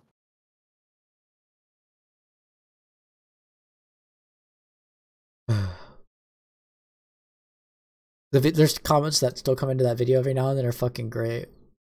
They're Of peop- like, wah. Of people Why is it like not playing it? are people who are like, I made this build and I think I did it better. I do a little bit more damage. And I'm like, great job, bro. I literally said like 10 times at that video, this is not a guide. This build is not good. And you can make it better than what you're seeing here, but it's not a build. Play ice spikes. Ice shards. Yep. Nope. Play ice Or play- spikes. I'm logging on Ice Spike next league. Mhm. You were correct. All As- right, let's keep as- going. Yeah, do keep going. Esodera's overflowing cameo. This one is actually a cool unique effect. Can they fix the stats? Non-damage reduction fixed place with cooldown reduction. Ooh. Wait. Well, that reduction's good. That's good. That's good. Yeah. That's good for the unstable current big boy. Crackling energy damage by 50%. They replaced that on the Paragon nodes because it's bad. But I guess if it's going in the bucket with everything, we're okay. It's okay as a stat. It could have been replaced with something, but they're making it better. It could have just been lightning damage. They're taking the non-physical damage off and buffing. I guess it's kind of the same thing though now. So whatever. Lightning Novas, actually, because it's not. Okay, if this was lightning damage, if they had left this, it would have actually buffed the conjuration node they just changed, which is what you're going to be wanting to run with this item. Slightly better, though. Lightning Nova's base damage increased by 100%. Okay, that's good. Lightning Nova deals 50%. Oh, it's back. 50% multiplicative damage, X increased damage for every 100 int you have. Wait. Okay, wait. This is actually like a viable item now. That seems like a good number. Dude, it seems like Lightning Sorc is just giga. Wait, 50% multiplicative damage per 100 intelligence? Yeah. None cap? Yeah. And we get like 900 to 1,000. No cap on a stack. That's a For real, 500% multiplier? And they're increasing the base damage of this number by 100%. Or it's doubling, right? Yeah. What?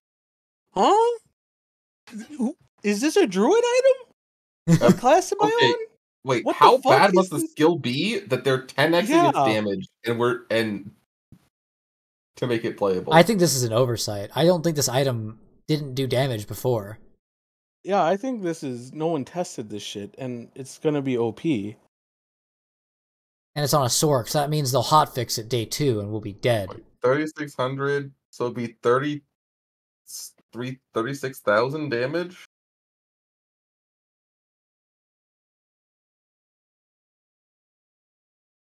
That seems pretty good. I don't know. That seems. Considering I think the Necro's Bone Spear one is like. Considering the Necro's Bone Spear number is like 1/3 of that.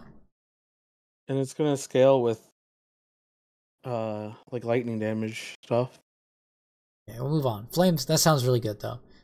Flame Scar. Insane. We had a lot of L's here so far. A lot of things that didn't quite make sense. Profit consistently enough is the problem. It seems like you should be able to, but we'll see. You are spewing out crackling energy all of the time when Unstable Currents is up, and if you can get the... I mean, it sounds like I'm basically going to be wearing 5 uniques to make my lightning build work, which might leave me with no stats. Yeah. Which might be the problem. You don't need those. They didn't make those imminently more important or anything. Yeah. Stats? Yeah. For to make my skill do more damage? Why would I want that? Flame Scar. Oh, the weapon. It's a weapon, yeah. Ranks of Incinerate, affix increased by 50. Fuck you, Incinerate. Non-physical damage, affix replaced with mana cost reduction. We're still not playing this skill. Who the fuck uses Incinerate, brother? The Oculus. Oh, wow. The Oculus, bitches! Last thing on the fucking skills. Is that the one that makes you fucking teleport weird? In a random direction, God, they didn't change the teleport. Lucky hit. Chance to restore resource, affix replacement damage at 315% of normal value. What is that? Wait, what does that mean, though? It just says plus % damage, and rather than rolling on a normal % damage range, it rolls 3 times that. 4 times that. 315% of normal value. It doesn't say plus 315%. I'm pretty sure I think it's... fair enough. Fair enough. This one's still really bad. So the like, what can you normally get on a damage roll on a weapon? Or a damage like percent? I don't think you can normally get that on a weapon. Oh. It comes on. You could. It comes on amulet. Like amulets. Yeah. Okay. And it's like, isn't it 12%? I want to say 12. That's not a very big number. That's on an amulet, but like 70. It doesn't matter. That's the place where it rolls. So that's range. Yeah, it doesn't matter. So let's say it's like 36% increased damage. That doesn't actually sound that impressive. No, the number baseline would need to be big. It need to be like 70, So when fully upgraded on an amulet, just generic damage rolls to 15%. So you're looking at like 36 maybe there. Maybe. Or wait, no, sorry, 46, 45. Right? 46% increased damage is not that attractive for what the Oculus does. Yeah, it is all damage, but that needs to be like 210. That'd be okay. I will just suicide myself for 210% increased damage. Oh, nice. Whirlwind Barbs can now keep making people vulnerable, because this would work. Okay, I no longer care. I don't care about bug fixes. I'm actually going to do that. Worm Tuck. Night, Randall. Good night. Tuck. Good luck, soldier. We're almost there. What are these notable druid bug fixes? Bulwark. Bulwark, no working no more. For sure, one of those. Control F, Bulwark. Fixed issue with the innate earthen bulwark scaled with the target's health instead of with the player's weapon. Yep.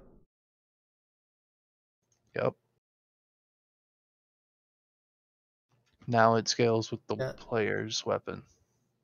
And the thing no longer from +3 going to +4. Fair enough. Boulder doesn't get destroyed at the edge of suppressor field. That's cool. There was an annoying thing going on with the symbiotic aspect. Fix that one. You're welcome, by the way. Thank you. Okay. Where the neurotoxin passive only applied for poison directly applied by the player and not by any companions. Okay. Companions rising. Fix an issue where Iron Fur, the damage reduction while werebear form, would not be applied while wearing Insatiable Fury. That's good to know. Good to know. Noted. Yeah. Noted. Thank you for fixing these problems I didn't know I had. I see several now. I didn't actually read through this very closely. Yeah. This part. Yeah, the rage is building.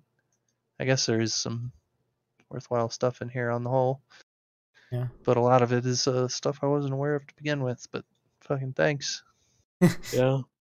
I read this, thought it worked. Apparently okay. I didn't. What Necromancer has some egregious bugs.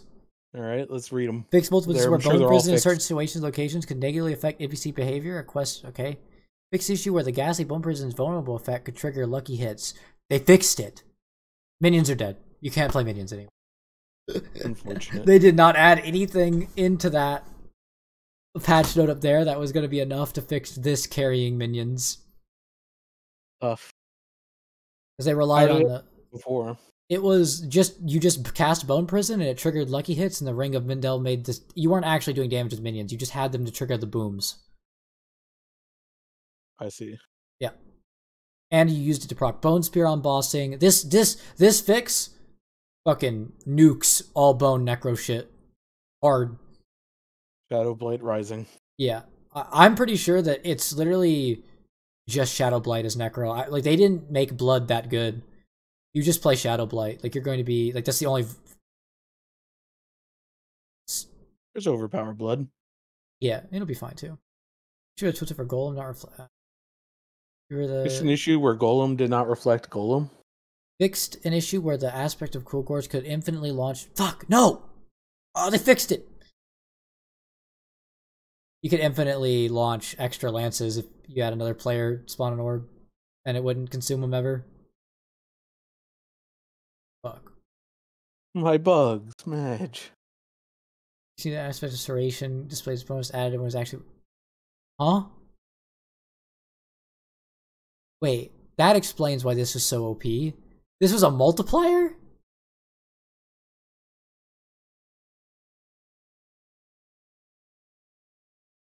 Oh, that's not crit damage. Wait, it is crit damage. Yeah. It multiplied it before. Yeah, but it's always been multiplicative. By the way, not to backtrack on you there, do you care what state that we think that leaves Bulwark Druid? I do care. Okay. On the low end of core skill damage, and I could give a more technical answer, but it's late as fuck. So worse than Pulve, worse than Tornado, worse than... Yeah, it does 30% weapon damage. The rune itself does, the upgrade, right?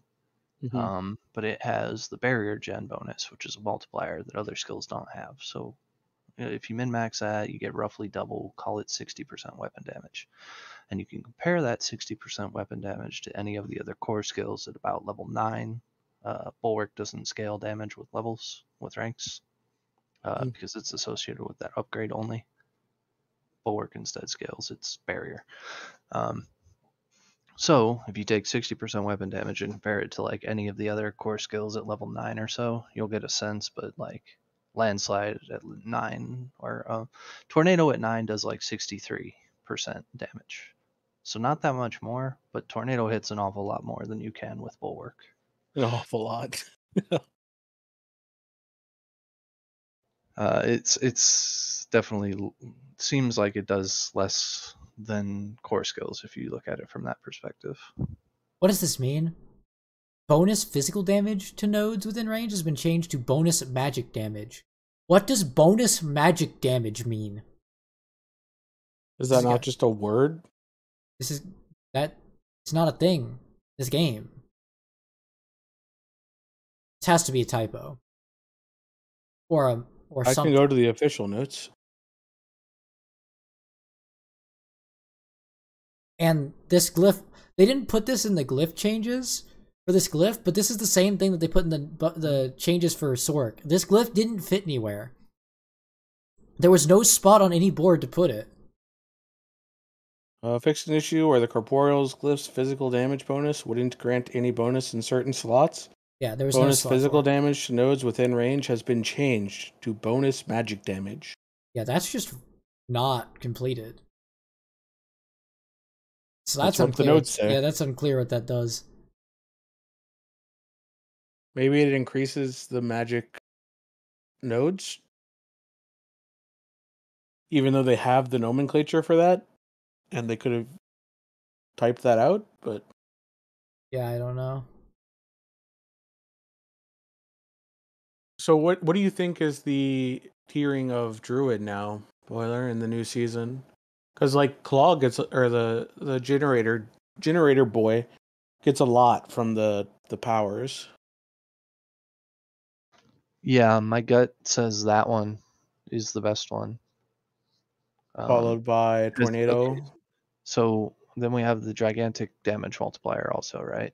Yeah. So you need to have that, Mm-hmm. Which limits you to Lightning Storm, Tornado, and Boy.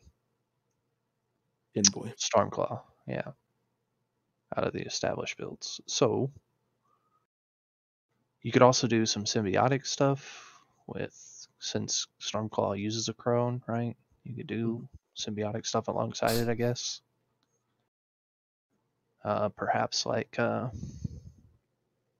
perhaps a hurricane bowler thing, but then you're giving up both your weapon and your amulet at that point, and it's kind of like, how do you do damage? These skills don't do damage separately. You do damage with the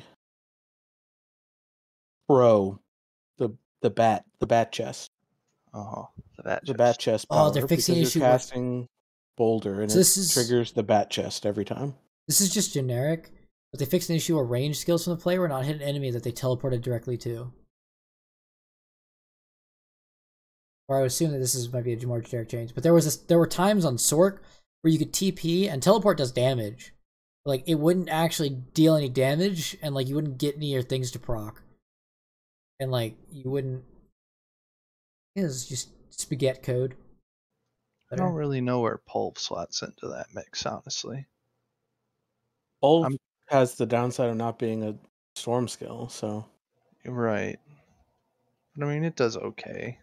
And the wolves did get nerfed besides, right? It'll certainly be better than Boulder Clone. But Boulder Clone sounds so cool. Yeah. It's probably like Stormclaw, I think still Tornado, Lightning Storm, and then Pulv is three or four, probably. 3 or 4, I would guess. Yeah.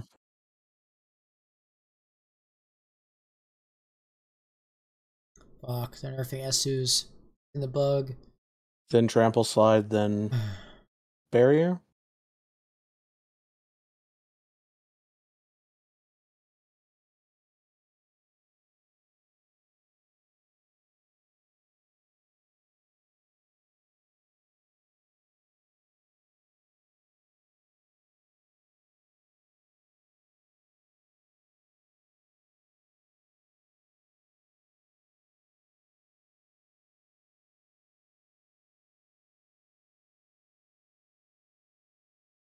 I have to admit, I've given barely no thought to Trample Slide and where it is to this point, so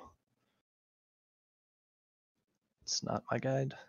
Yeah. I mean, it has to be lower than Polv. Yeah, I would expect.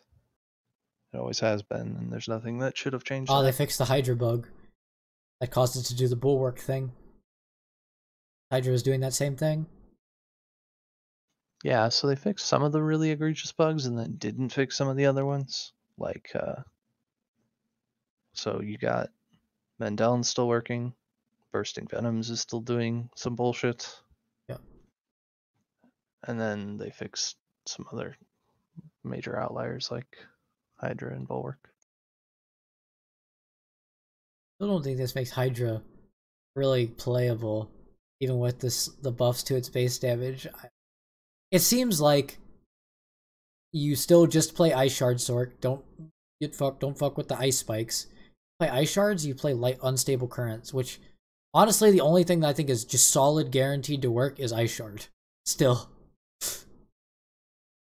All the other shit is so random. Firewall's probably okay. Well, it's weird, right? They gave them both the same fix while working this. Yeah. But Hydra is clearly intended to be a damaging skill, right? Yep. And Bulwark is a defensive skill that was doing hundreds of millions of damage, so this is a little different here.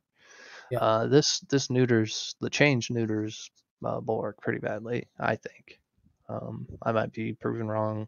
I've been proven wrong before, but I don't think it'll be on par with other core skills now. And hopefully that's not true of Hydra, but I don't see why it wouldn't be. I mean, Hydra is just going to be used now to ramp burning damage, stacking on target, not actually doing damage of its own. So it's like Hurricane. Yeah. Hurricane does different stuff, but procs. Yay. Yeah, it's procs, yeah. For the source, not gamble for daggers. Oh, yeah. Holy shit. Yep, okay. I'm getting tired of reading these things. This We're is almost there. Bug. This is so... No, we're not. We're almost there. This is so many bug fixes. It's good. I'm sure that the game didn't get worse. Surely. It's so many words, it's gotta be somewhat positive on the net, right? Yeah. Surely. I think a lot of the remaining stuff is stuff that was in the previous video. Yeah. The UI stuff. There's so many fucking... These were big patch notes. This was chalky. This is very chunky.